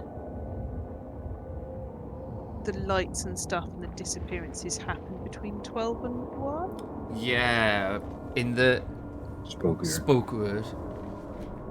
Yeah, that's fine. Sort of like, Which means like, ghost hour, by the Yeah. way, in Dutch. It's like the English equivalent of the witching hour. witching hour. Yeah, that's fine. I meant the Dutch equivalent of the witching hour. I'm sorry. He's just going to muddle words up, and we've got to just try and reconfigure them into what he actually means today. That's extra layer of complexity. Is mind games again. Yeah. It's got nothing to do with the COVID in the slightest. 404. Luke not found. Oh, dear. Well, yes. Are you all going to head back to your rooms? Yeah. No. Oh. Okay. Oh. I'm gonna take another look at this fly over here. There we go. I'm gonna take another look at the telescope because it's still in that spoke room. Is everyone else going to return to their rooms? Yeah. Okay. I do ask Elstrid to join me in my room. On my way past, I will say to James, if any of your notes are helpful, then that would be very good. As I walk down, and I have clocked the notes. I will give a nod to Quentin and start looking out of the telescope. Aha! I have you. Okay. I have you now. And then after, I will go to my room as well. Oh, why did I do that? What a lemon. Okay.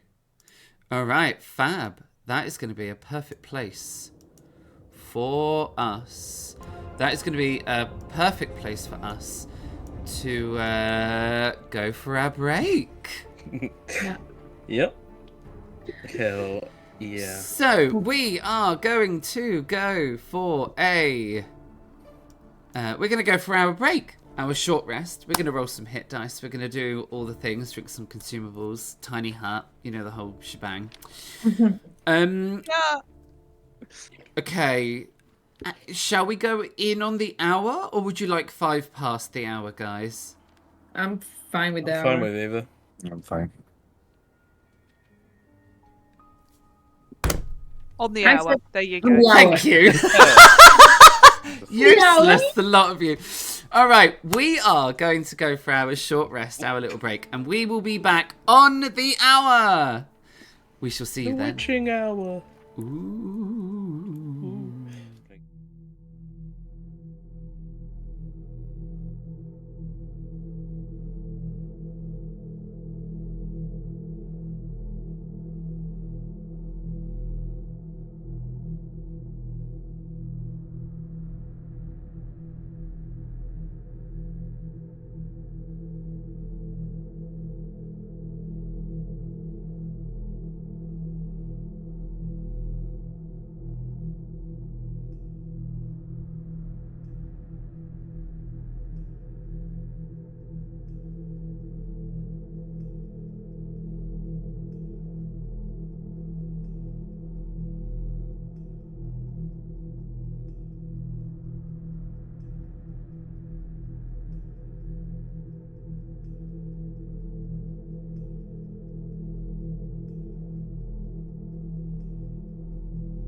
And we are back from our short rest.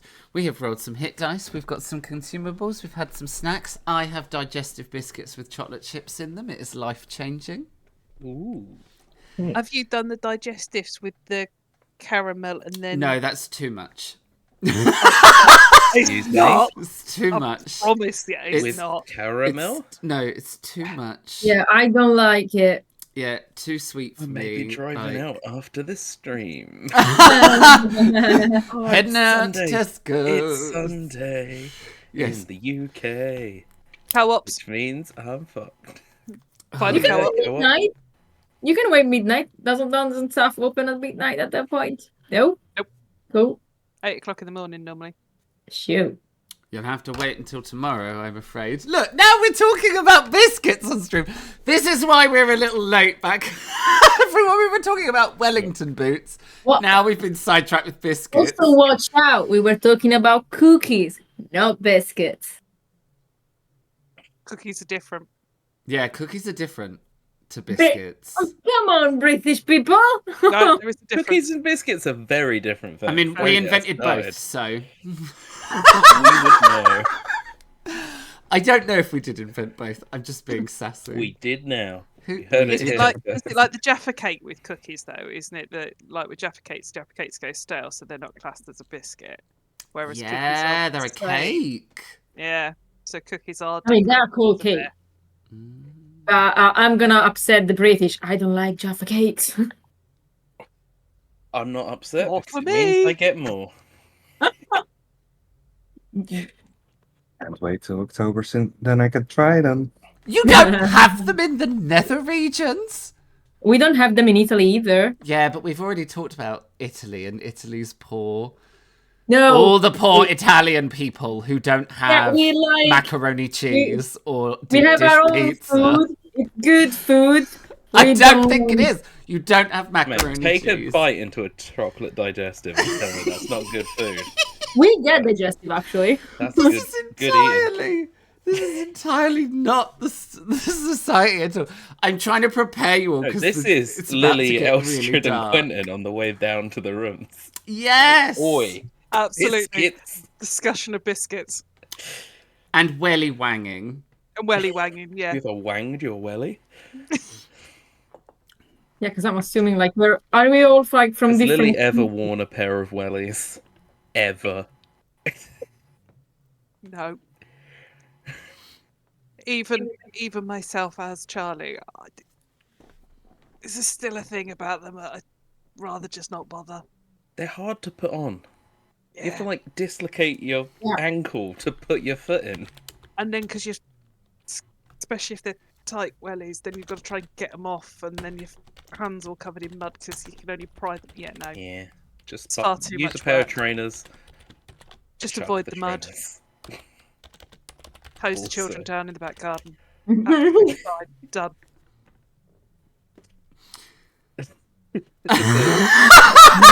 Do you now all see Max was right when I asked Max earlier at the beginning of the stream whether Yeah. I'd be able to corral you four? I got Nope. told no, so there you go. I mean, what were you expecting? I'm sorry. It's got me in it. I mean, I'm it's here. good. It's nice to have some fun and silliness because this is about to turn. Woohoo. Not good. Well, I think that's my oven timer going off. And here we go. Run away. You all return to your rooms. Even that sinister. You return to your rooms, realizing how late it is. There is some conversation between you all. Lily and Elstrid gather together in the same room Yep. to have a private conversation between them. But eventually, you do all disperse to your own rooms.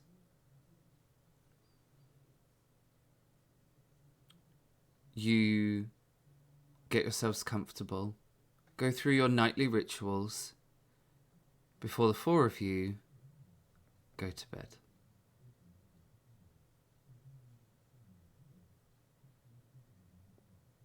And that's it for this episode, everyone. Yep. Perfectly timed break. All 4 of you are awoken by the sounds of water. And I don't think I could have timed that any better if I tried. Yeah. And the sound of wind. And the smell of salt. It's cool. Almost cold, but not quite. And the sound of the water becomes rhythmic waves.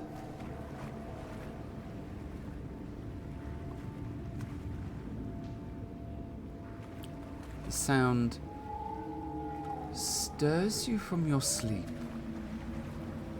as your conscious mind tries to awaken, piecing together fractured information from your waking life. But in your sleeping world, facts and data mean very little. But deep down you know you shouldn't be by the water.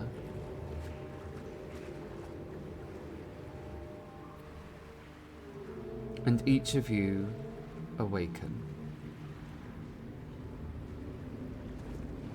Does this remind me of the time of the nightmare back when... I remember the town name. The Episode mermaid. 4. Episode 3. Yeah, Okay. it does remind you a little bit of the mermaid nightmare. But this one is slightly different. Because you're not standing over the water. You're not standing...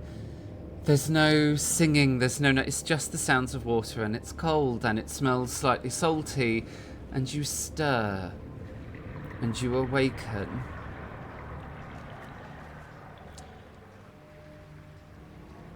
The 4 of you are sitting on an earthworks, looking out over the Zuiderzee. You can't see one another, but you know that you're all sitting together. It's dark. And unlike tonight, the sky is not cloudless. In fact, it is starless and lightless. The Zuiderzee, an inky abyss.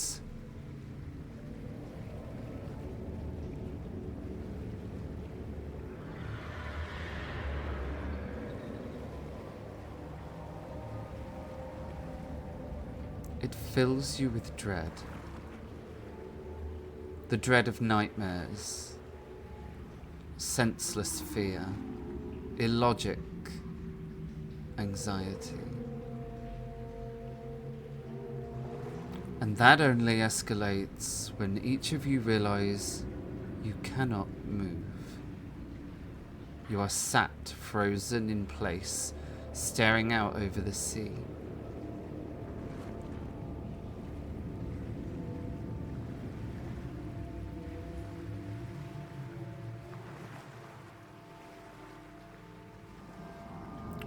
You hear a voice behind you.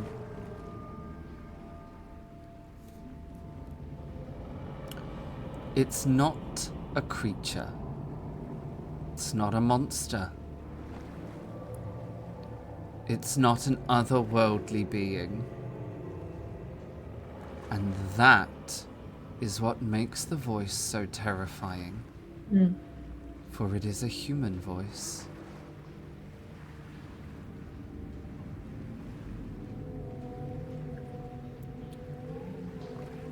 It is the voice of a woman. A voice you feel you recognize, but you just cannot put your finger on whose voice it is.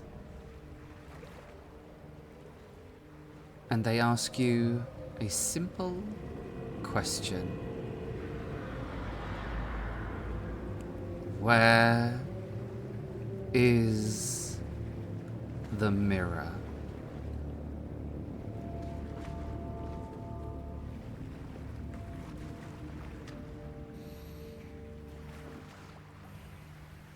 In the bathroom.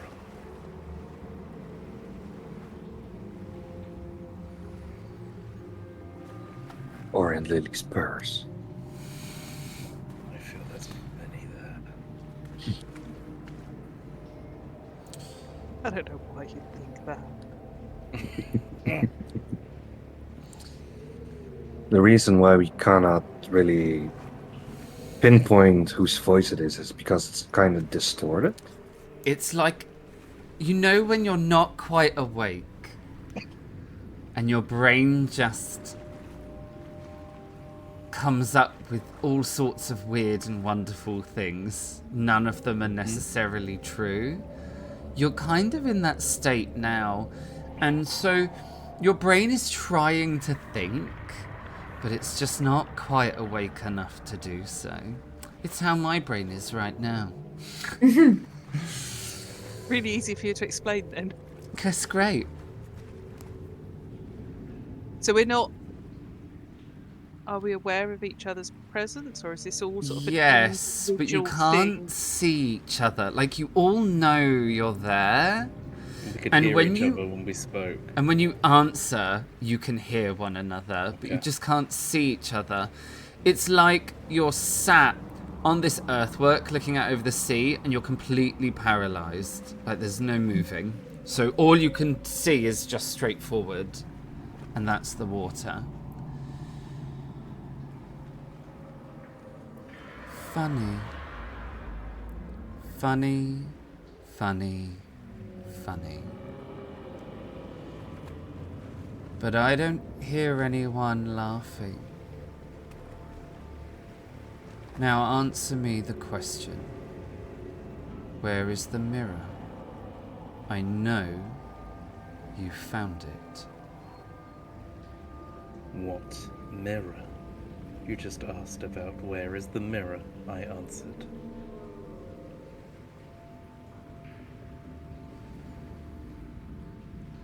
I'm going to ask you one more time. I suggest you just answer the questions before we have to start making you. Where is the mirror? And you know exactly which one I am talking about. I have no clue about which mirror you're talking about.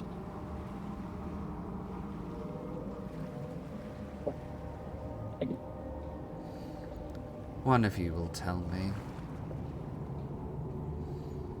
One of you will break. And who do we have the pleasure of speaking to?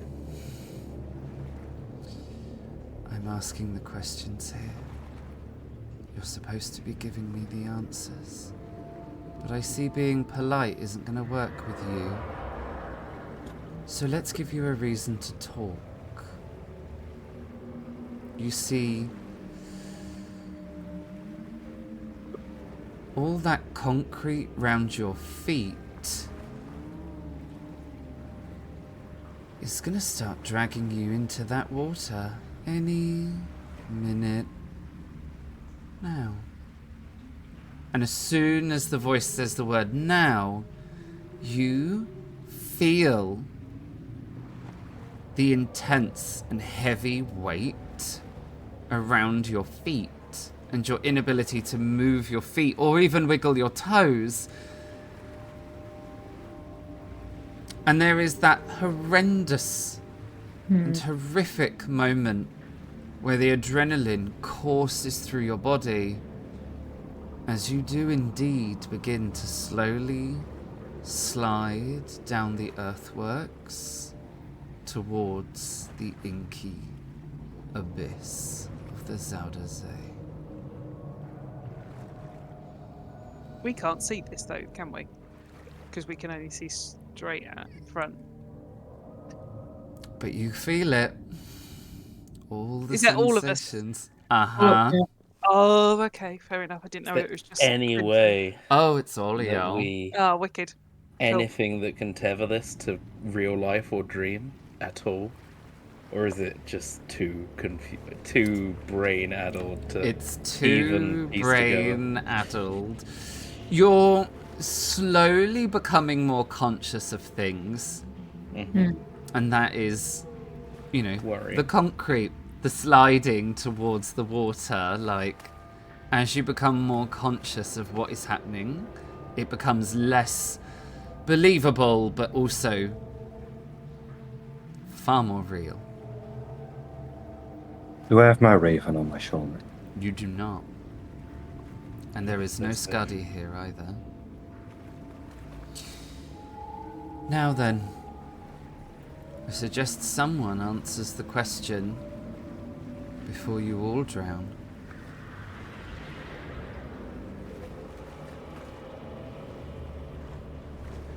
I'm just going to sit there going, this is a dream. This is a dream. This is not really happening. And I'm not saying it particularly loud because I'm actually more talking to myself to try and convince myself this is a horrendous nightmare. Well, And I'm trying to convince myself that if I think hard enough, I can almost take control and reverse the effects of the sensation as in a dream. Those weird ones where you think, this has gone stupid enough, I'm now waking up scenario. where Time your to brain- lucid dream. Yeah. Where it finally goes, that's just bonkers and I've had enough of this. Let's change this about a bit, please. Just Where- lucid dreaming. Where is the mirror? Oh. I can't speak for my comrades, but my life I've been on borrowed time for many years. I'd rather actually die than help you. I do not care for your concrete. Do what you must to me. And I still don't know which mirror you're talking about. I am sorry, James. well, we can talk. So we have kind of some. Yeah, yeah. Like, it is kind of talking. Like, your brain feels like you're talking and you are hearing one another, but it's very... So if I say I want to try to bite my cheek, my own cheek. You can try, but it doesn't really work. Because you're in a dream. You're not I know, but like really that's there. like bite and that you don't feel it. It's awareness of the dream. Yeah. Usually that wakes up people. I'm trying to wake up. You just continue to slide. Hey. Quentin is fully leaning on the fact that we only noticed the dragging when they mentioned it, and just praying that is because we're in a place of someone else's control. Is it like a... I did think that you'd be difficult. Thank you. I'm Thank you. glad not to disappoint. Just want the answer to the question. And I want to punch you in the face. I also want to know what mirror we're talking about. Do you I'll know tell you what? later, James. Maybe I'm going about this the wrong way entirely. And you all stop moving.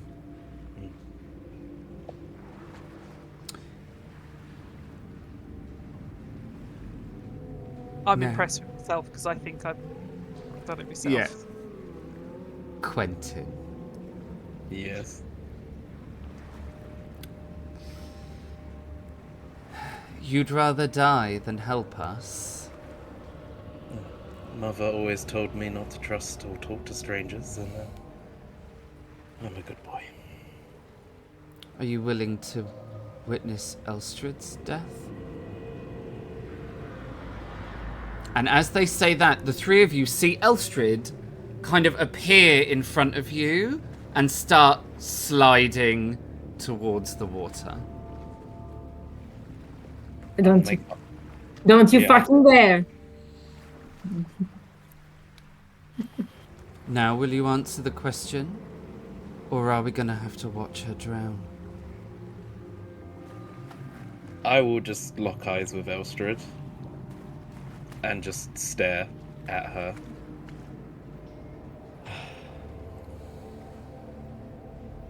You have... At the end of the day, you can't kill us all, because you'll never get your answer, because you're clearly not smart enough to find it yourself.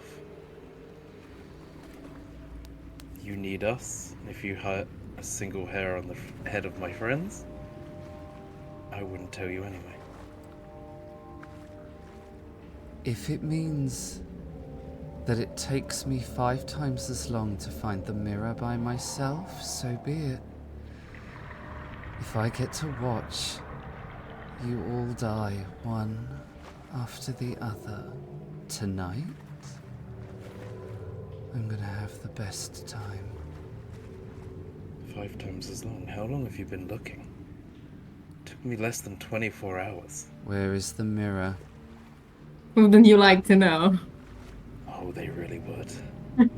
In the meantime, I'm just running this all through my head since my mentalist capabilities, James, we're so sorry. trying to manipulate this dream.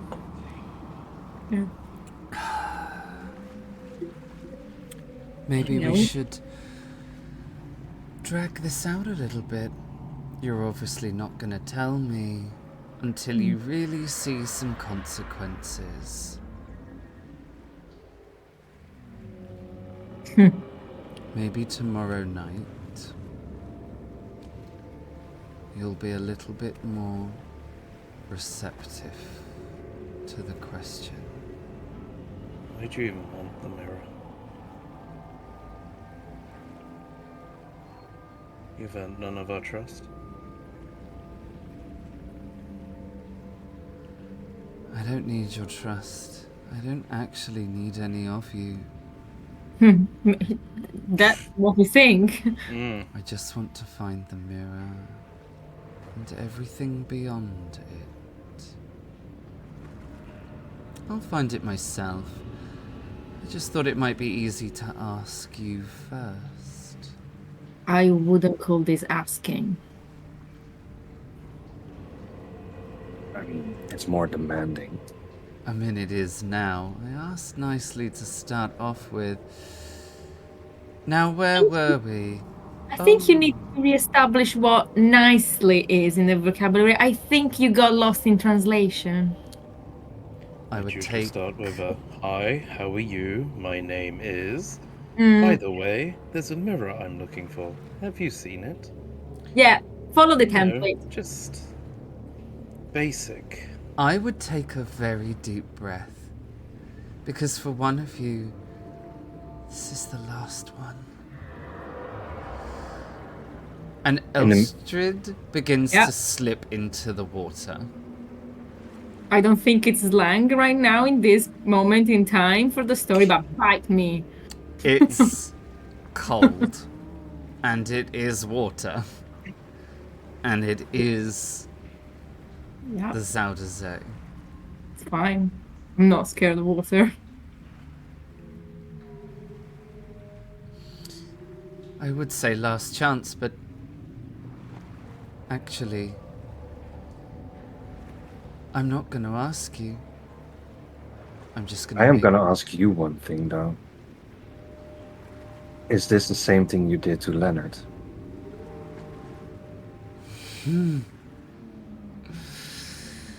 He wouldn't tell us anything. Oof. In all fairness, we didn't really need him to. We just needed him to bring you here. And as the voice says that, Elstrid slips under the water completely. Yeah.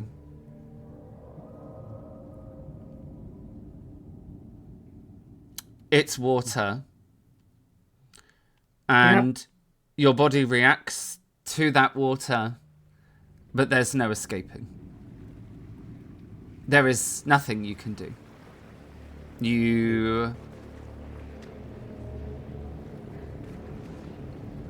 I shout, okay, bring her up, and... Oh no. You will suffer the consequences, and then you'll tell me tomorrow. But for now, enjoy the show. We will find you in the real world, and I'll fucking do this to you myself. I don't need any of your fancy tricks. I use my own fucking hands, you bitch. Your voice echoes into nothing. There's no one here. There's just the three of you laying on the shore. And in the dreamscape, in this horrorscape, and in this nightmare, you can all hear Elstrid as she drowns. And eventually, she stops making noise altogether.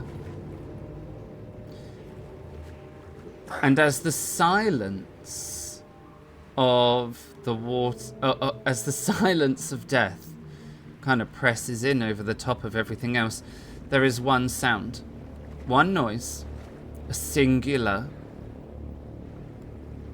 sound. And it cuts through your nightmare.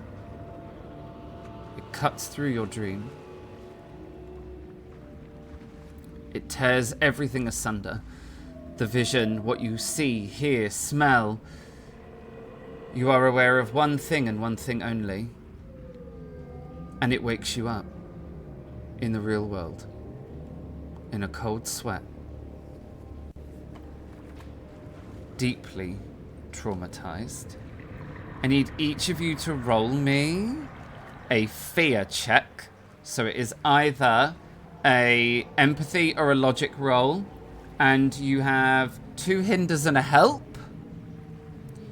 Elstrid, you do not roll. I know. I will take a hinder because I spoke out the most. I will take another hinder as well.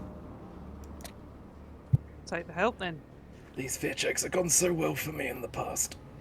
So we just roll either logic or... Just logic or Yeah. empathy. Oh, this is great. Yep. We're doing fine. Yep. Everything's fine. Yep.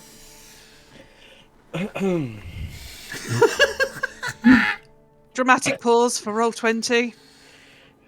All Bear right. with. I've clicked the button. Woohoo! Okay. Hey. James, you are going to take a mental condition. Quentin, you're also going to take a mental condition. Lily, you are not. You succeed on your fear check and are unafraid. Works well with what I said, that I'm now considered angry. Yep. Same here. The three of you open your eyes, Mm-hmm. consumed by a single sound. Don't you fucking say it. The sound of Scuddy howling.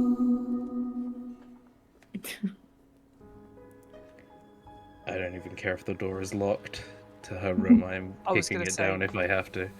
I've rushed out. I haven't even got a dressing gown on. I am just in my nightgown. As I run to Elstrid's door. Preoccupied to do the decent thing and look away. Who focused on the door? Oh, there I am. Where is my bedroom? Roll 20, where have you hidden me? Yeah.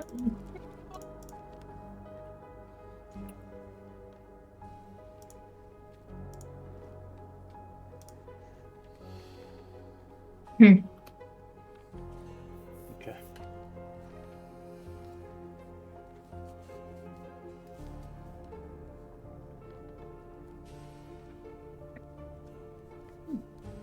The three of you spill into the room in a desperate search. And you find a completely empty bed with a Scuddy beside herself, trying to dig to find Elstrid, who isn't here. I'll go over and gently, try and rest a hand on Skadi to just give even a semblance of, warmth. Even though I'm feeling like shit myself. Give me an inspiration check. Oh, I'm not 2 built for hinders these. and a help. You have a help. That's good, because my empathy is trash and I get 0 to inspiration. I'm sorry, Skadi. Scuddy is inconsolable right now.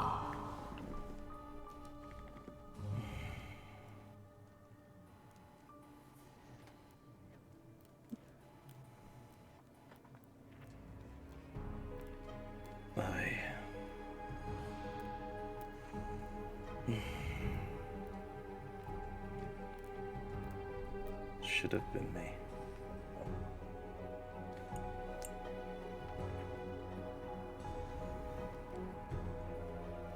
We have to find them and find where she is.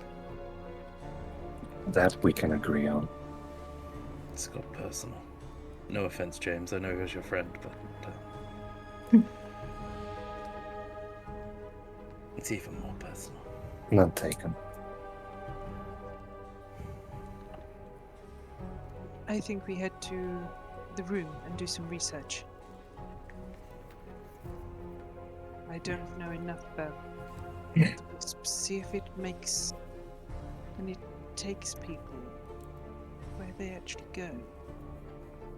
Maybe it's these, and I want to check under the bed to see if the hex ball has moved from where we pushed it. See if it's back under the bed. Absolutely. It is missing completely. It's gone. Give me an investigation check. Well, surprisingly enough, I don't have the same amount of dice. But you do have a help. Whoa! I was just coming over to the other side to look to see what it was. So I don't have as many dice anymore either. You bob down to look under the bed to see if the hex bundle is there, and it is not. It's missing completely. You look around the room to see if it has moved, and you cannot see it anywhere. But you do see something.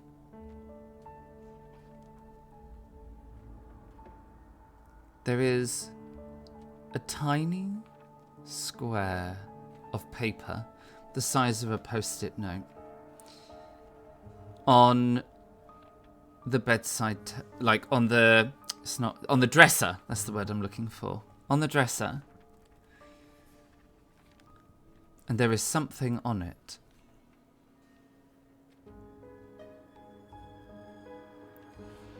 Go and have a look. It is a square of white parchment.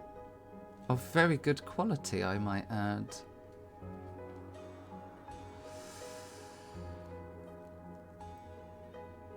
And there is a symbol on it. In black and red. A cross upon which sits a rose. Right.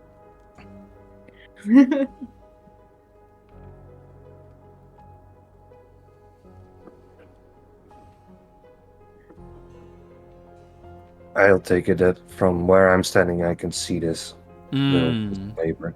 And I'm gonna ask, does this mean anything to you? I screw it up my hand and say, yes, unfortunately.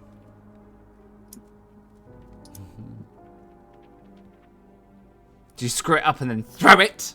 Oh, naturally, very dramatic. Chuck it on the floor. Yeah, how dare you? You know.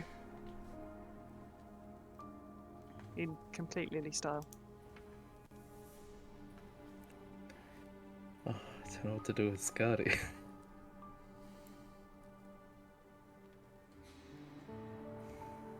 I come up to Scardy and, having spent time with Elstrid, I'm going to attempt to calm, but see if I can also use the commands to see if I can get Scardy to go find Elstrid.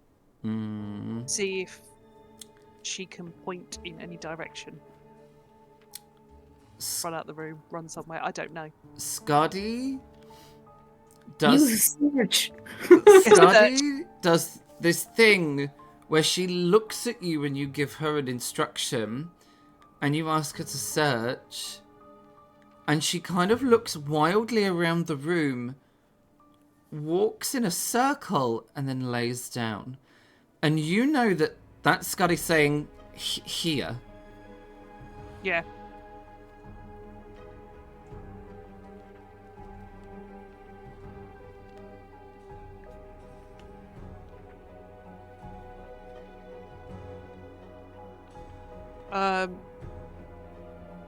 Of all the random things I'm gonna do is I'm gonna destroy the bed just to see if there's anything else lurking. I'm gonna rip the sheets off.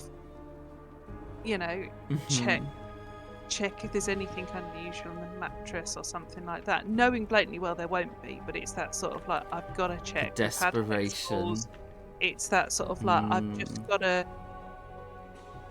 check, knowing I know she's not hiding in there, but you know, is there something in there that may give us a clue? No, there won't be. There isn't.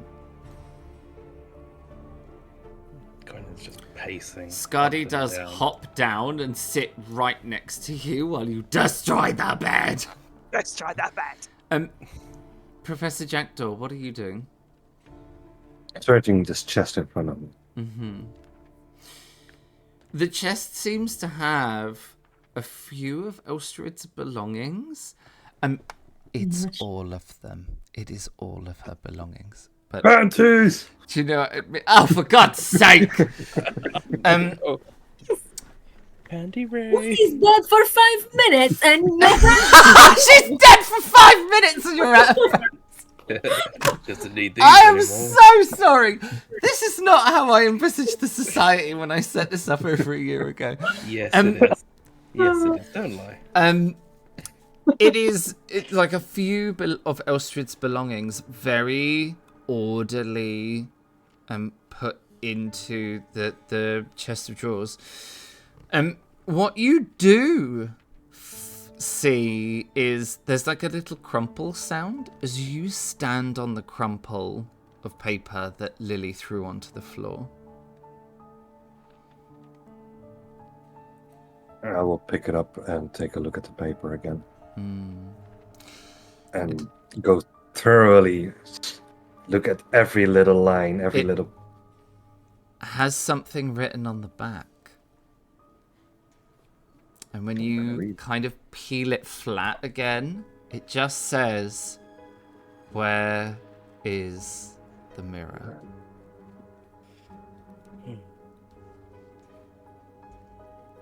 I still don't know which mirror they're talking about. Well, you're gonna. This might be the time. And that's what I'm gonna say, growling, grunting about. I still don't know which fucking mirror they're talking about. Quentin, can you help me with this one? I feel it is time. And also, I'd like to As know you more literally about watch this story. Lily just shred the bedding off of there and then stand there, like, probably feeling a teaspoon better for the violence, but also, like, you know, Elstrid is missing still. I think it's time to explain some more. Do you agree, Lily? Yes, let's go. and I'm just going to walk out the room. I feel you. With us now. I'm gone. Going off to the mirror. I would Well. get Scardy to follow. Yeah, Scotty will do. Let me give you. I'm sorry. Let me give you. I'm not going to leave Scardy behind. There, rides. you now have control of the Scotty token. Woohoo! I am also watching the entire time. Are we being followed? Because, where's the mirror? We immediately go to the mirror. Is that, I'm just gonna even close all doors. Lily? I was going to say, I haven't even gone for my dressing gown yet. I'm in mindset. I will. You're in the most glamorous nightgown. Oh, absolutely. Yeah, I'll stunning. drape whatever Quentin has. I feel he fell asleep in his clothes reading stuff. He just puts his jacket over her shoulders. Oh. Sort of like, thank you. As so I'm like, oh. It's like it made the situation 1,000 times worse for Lily. Yeah, Lily's now just like. It's sort of like Lily's got must find Elstrid. I've now got Scardy, so I've got dog hair to contend with. Quentin's just given me something that naturally does not. The colours just don't go with A, my outfit, B, my hair. Beautifully crafted, though, at least. And the quality's okay. No. What the? Someone did not see Quentin's role on the money table. And it's what emotion does she need to deal with first? And unfortunately, the find Elstrid does win on this one. So we will wear the grubby coat. We will wear the grubby coat, and this is one thing that when Lily finds Elstrid, she will be informing her of the hardship she had to go through in which to get her back. Just so she's aware of it. I have so much love. So much love for this. I'm sorry to put you through this horrible. I've not said anything. I have accepted it. Yeah, but we all can see your face. Yeah. Yeah, you can read the face, it's fine, but I've not said anything. And yeah, I want to go back to the next floor down. Up. So that we can... Oh yeah, sorry, up. Yeah, we're down. I've lost where I am. Next floor up. I've got a 50-50 chance of getting it right. Let's go back through the Dean's room. Oh no, just going to go back. Considering we've not locked this door.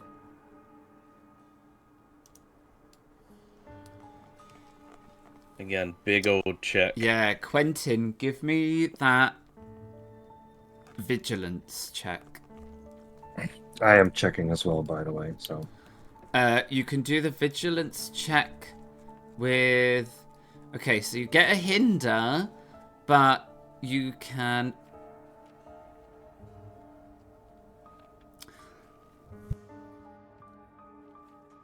Whoever has the highest vigilance between the pair of you needs to roll. Probably Not it. While I gadangle with the rules. I have 5 with logic, but only 1 gets added with vigilance. Yeah. Okay. It's you. You do have the hinder. I took the hinder because it was hinder and a help, and then a condition penalty. Yes. It was dropping. Okay. So, you are not being followed. Okay. Let's go quickly. The only thing I'm gonna say is keep your mind clear and not think about this place. Okay. And I will close the door behind. Shall I lock it this time? Might be for that head. Or we can just move this table in front of it. I don't know if it opens inside or outside. Into. Yeah, so we can just move this table in front of it. I pull the book out the way and press the button and put the book back. Yeah, I'll help James with the dragon. Yeah. All right. One loose leg falls off. Sorry, that's mine. Let's put it back on. Oh God. Oh, And I guess you off to head up James. to the mirror.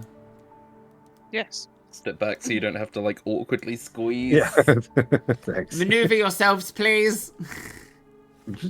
Plop. Oh, I'm sorry. Do you want us in the room down here? It doesn't matter. However you want, but I need you all to be They don't. together and no longer moving. So I can grab Keep them. moving. Move! Run amok. Everybody scatter! Hide from the GM. He can't get us if we don't stay still. Everybody free. And yeah, lead to the mirror and be like, this is what they want. Ah, You're gonna Just have, a random mirror. trust me. Stand in front of the mirror and then turn away.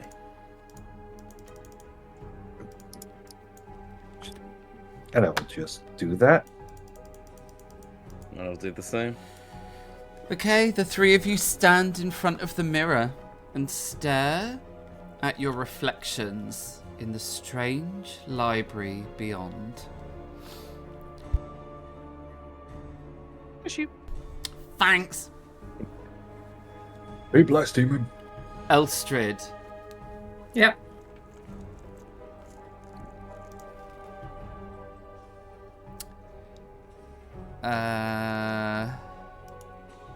Don't go into the light.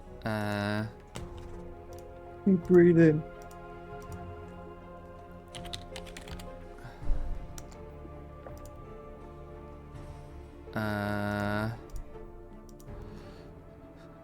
Hang on, everyone. We have some technical difficulties. Okay, Elstrid. Yeah. You also awaken. And boy, oh boy, your head hurts. You go to kind of put your hand to your head Yeah. and realize your hands are together. And then you feel rope. Your hands are tied together.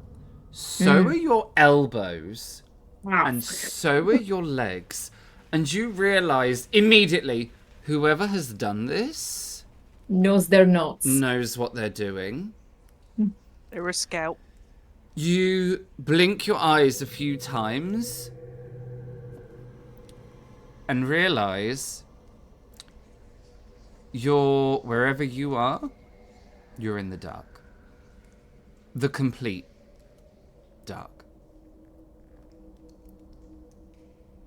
The floor beneath you is stone. It's cold down here. Not cold, cool. Like a basement or a cellar or a dungeon. I'm also in my undergarments, I'm assuming. You are probably yes. The scandal. There is no Scuddy. That you work that one out very quickly afterwards. There is like a bit of a breeze, and there is the sound of trickling water.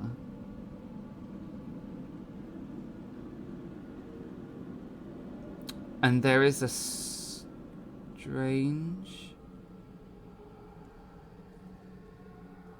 almost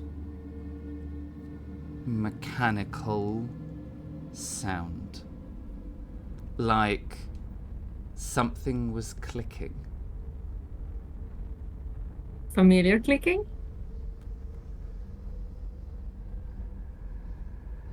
That's not a no!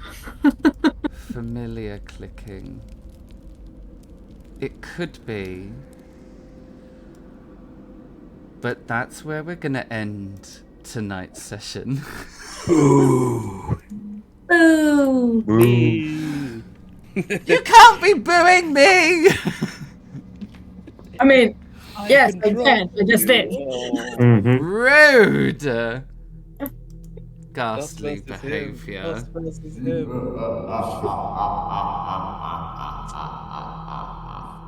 Oh my goodness.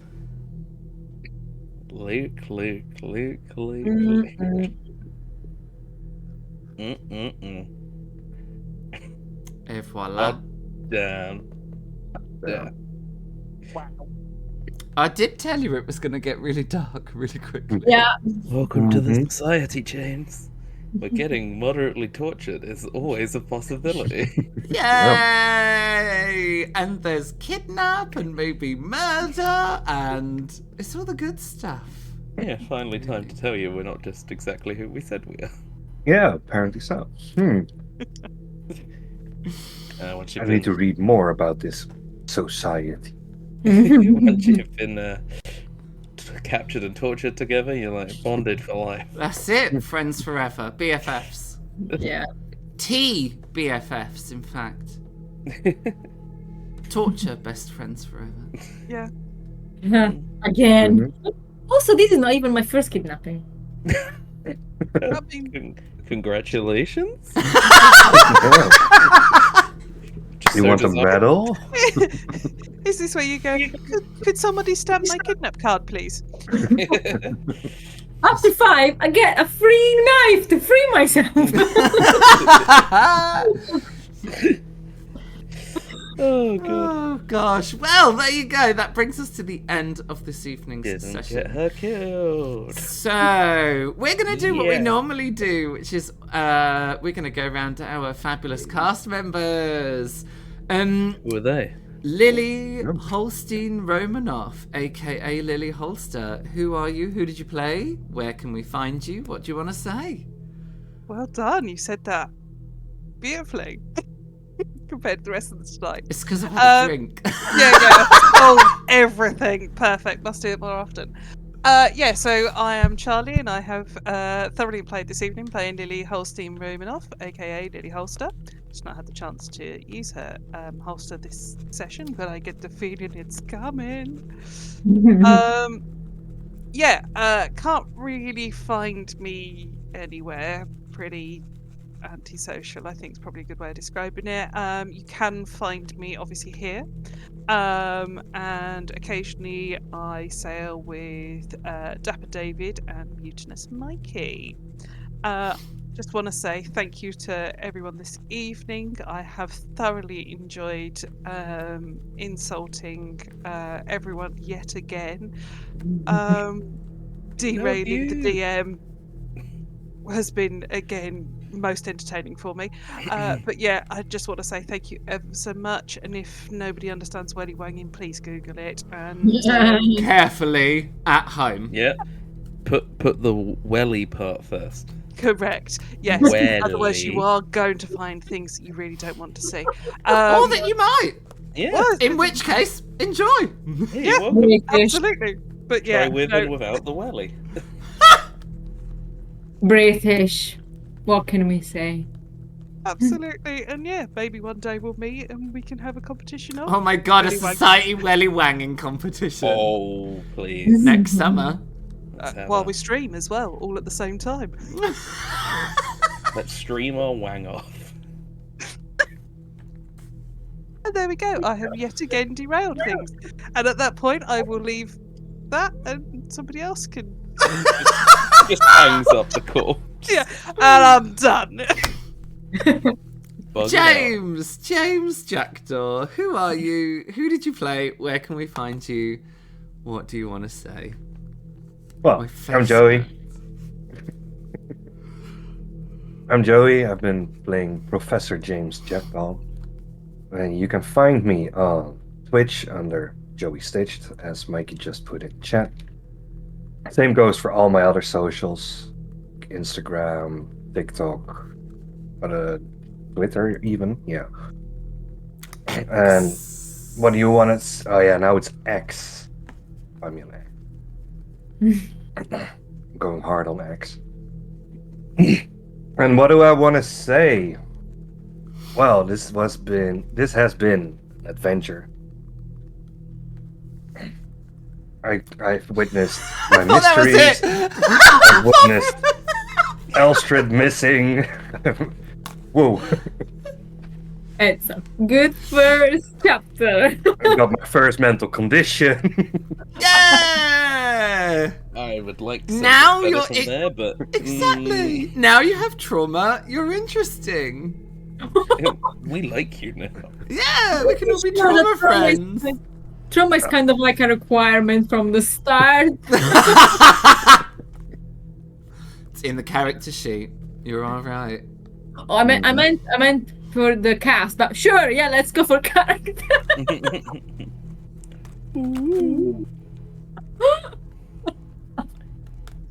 What? But yeah, I want to thank everyone. It was amazing. Thank you, Joey, for being nice. It's more than I can say about some of the casts. Yeah, Luke. You watch it, you Elstrad. Who are Yeah. Who are you? Who did you play? Where can we find you? What do you want to say? Cool. Well, I am Sarah. I played Elstrad. This was a fun episode. You can find me on Instagram as speak.craft, spik.craft. I'm getting better at spelling. And well, what do I want to say?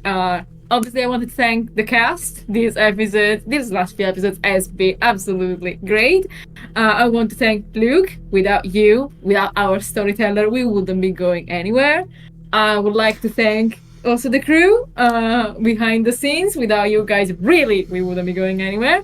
And thanks, chat, for the helps. Yeah. They're always appreciated. Just the helps, though. And I see the hindering chat, of course. Yeah. And last, but by no means least, the Quentin Lunsberg. Who are you? Who did you play? Where can we find you? What do you want to say?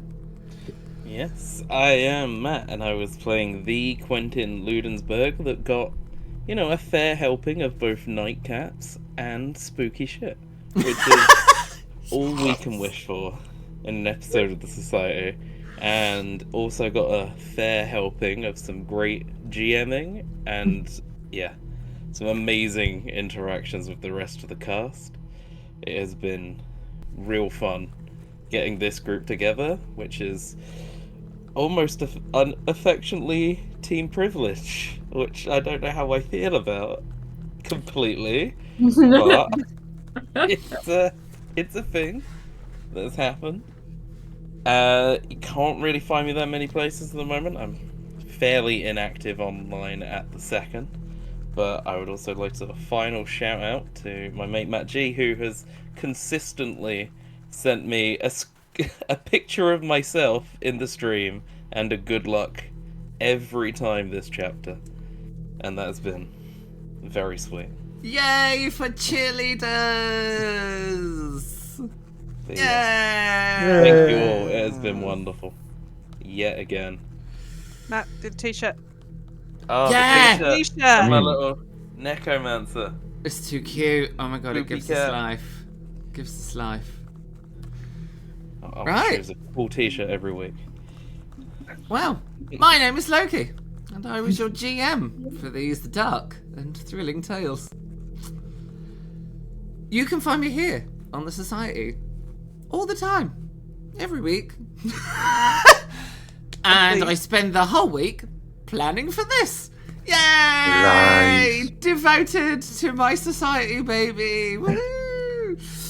I want to say a huge thank you to our incredible cast this evening, because without you, this would just be a load of chicken scratch notes and a big load of nothing, apart from fabulous adjectives, which I feel I've used quite a lot of this evening.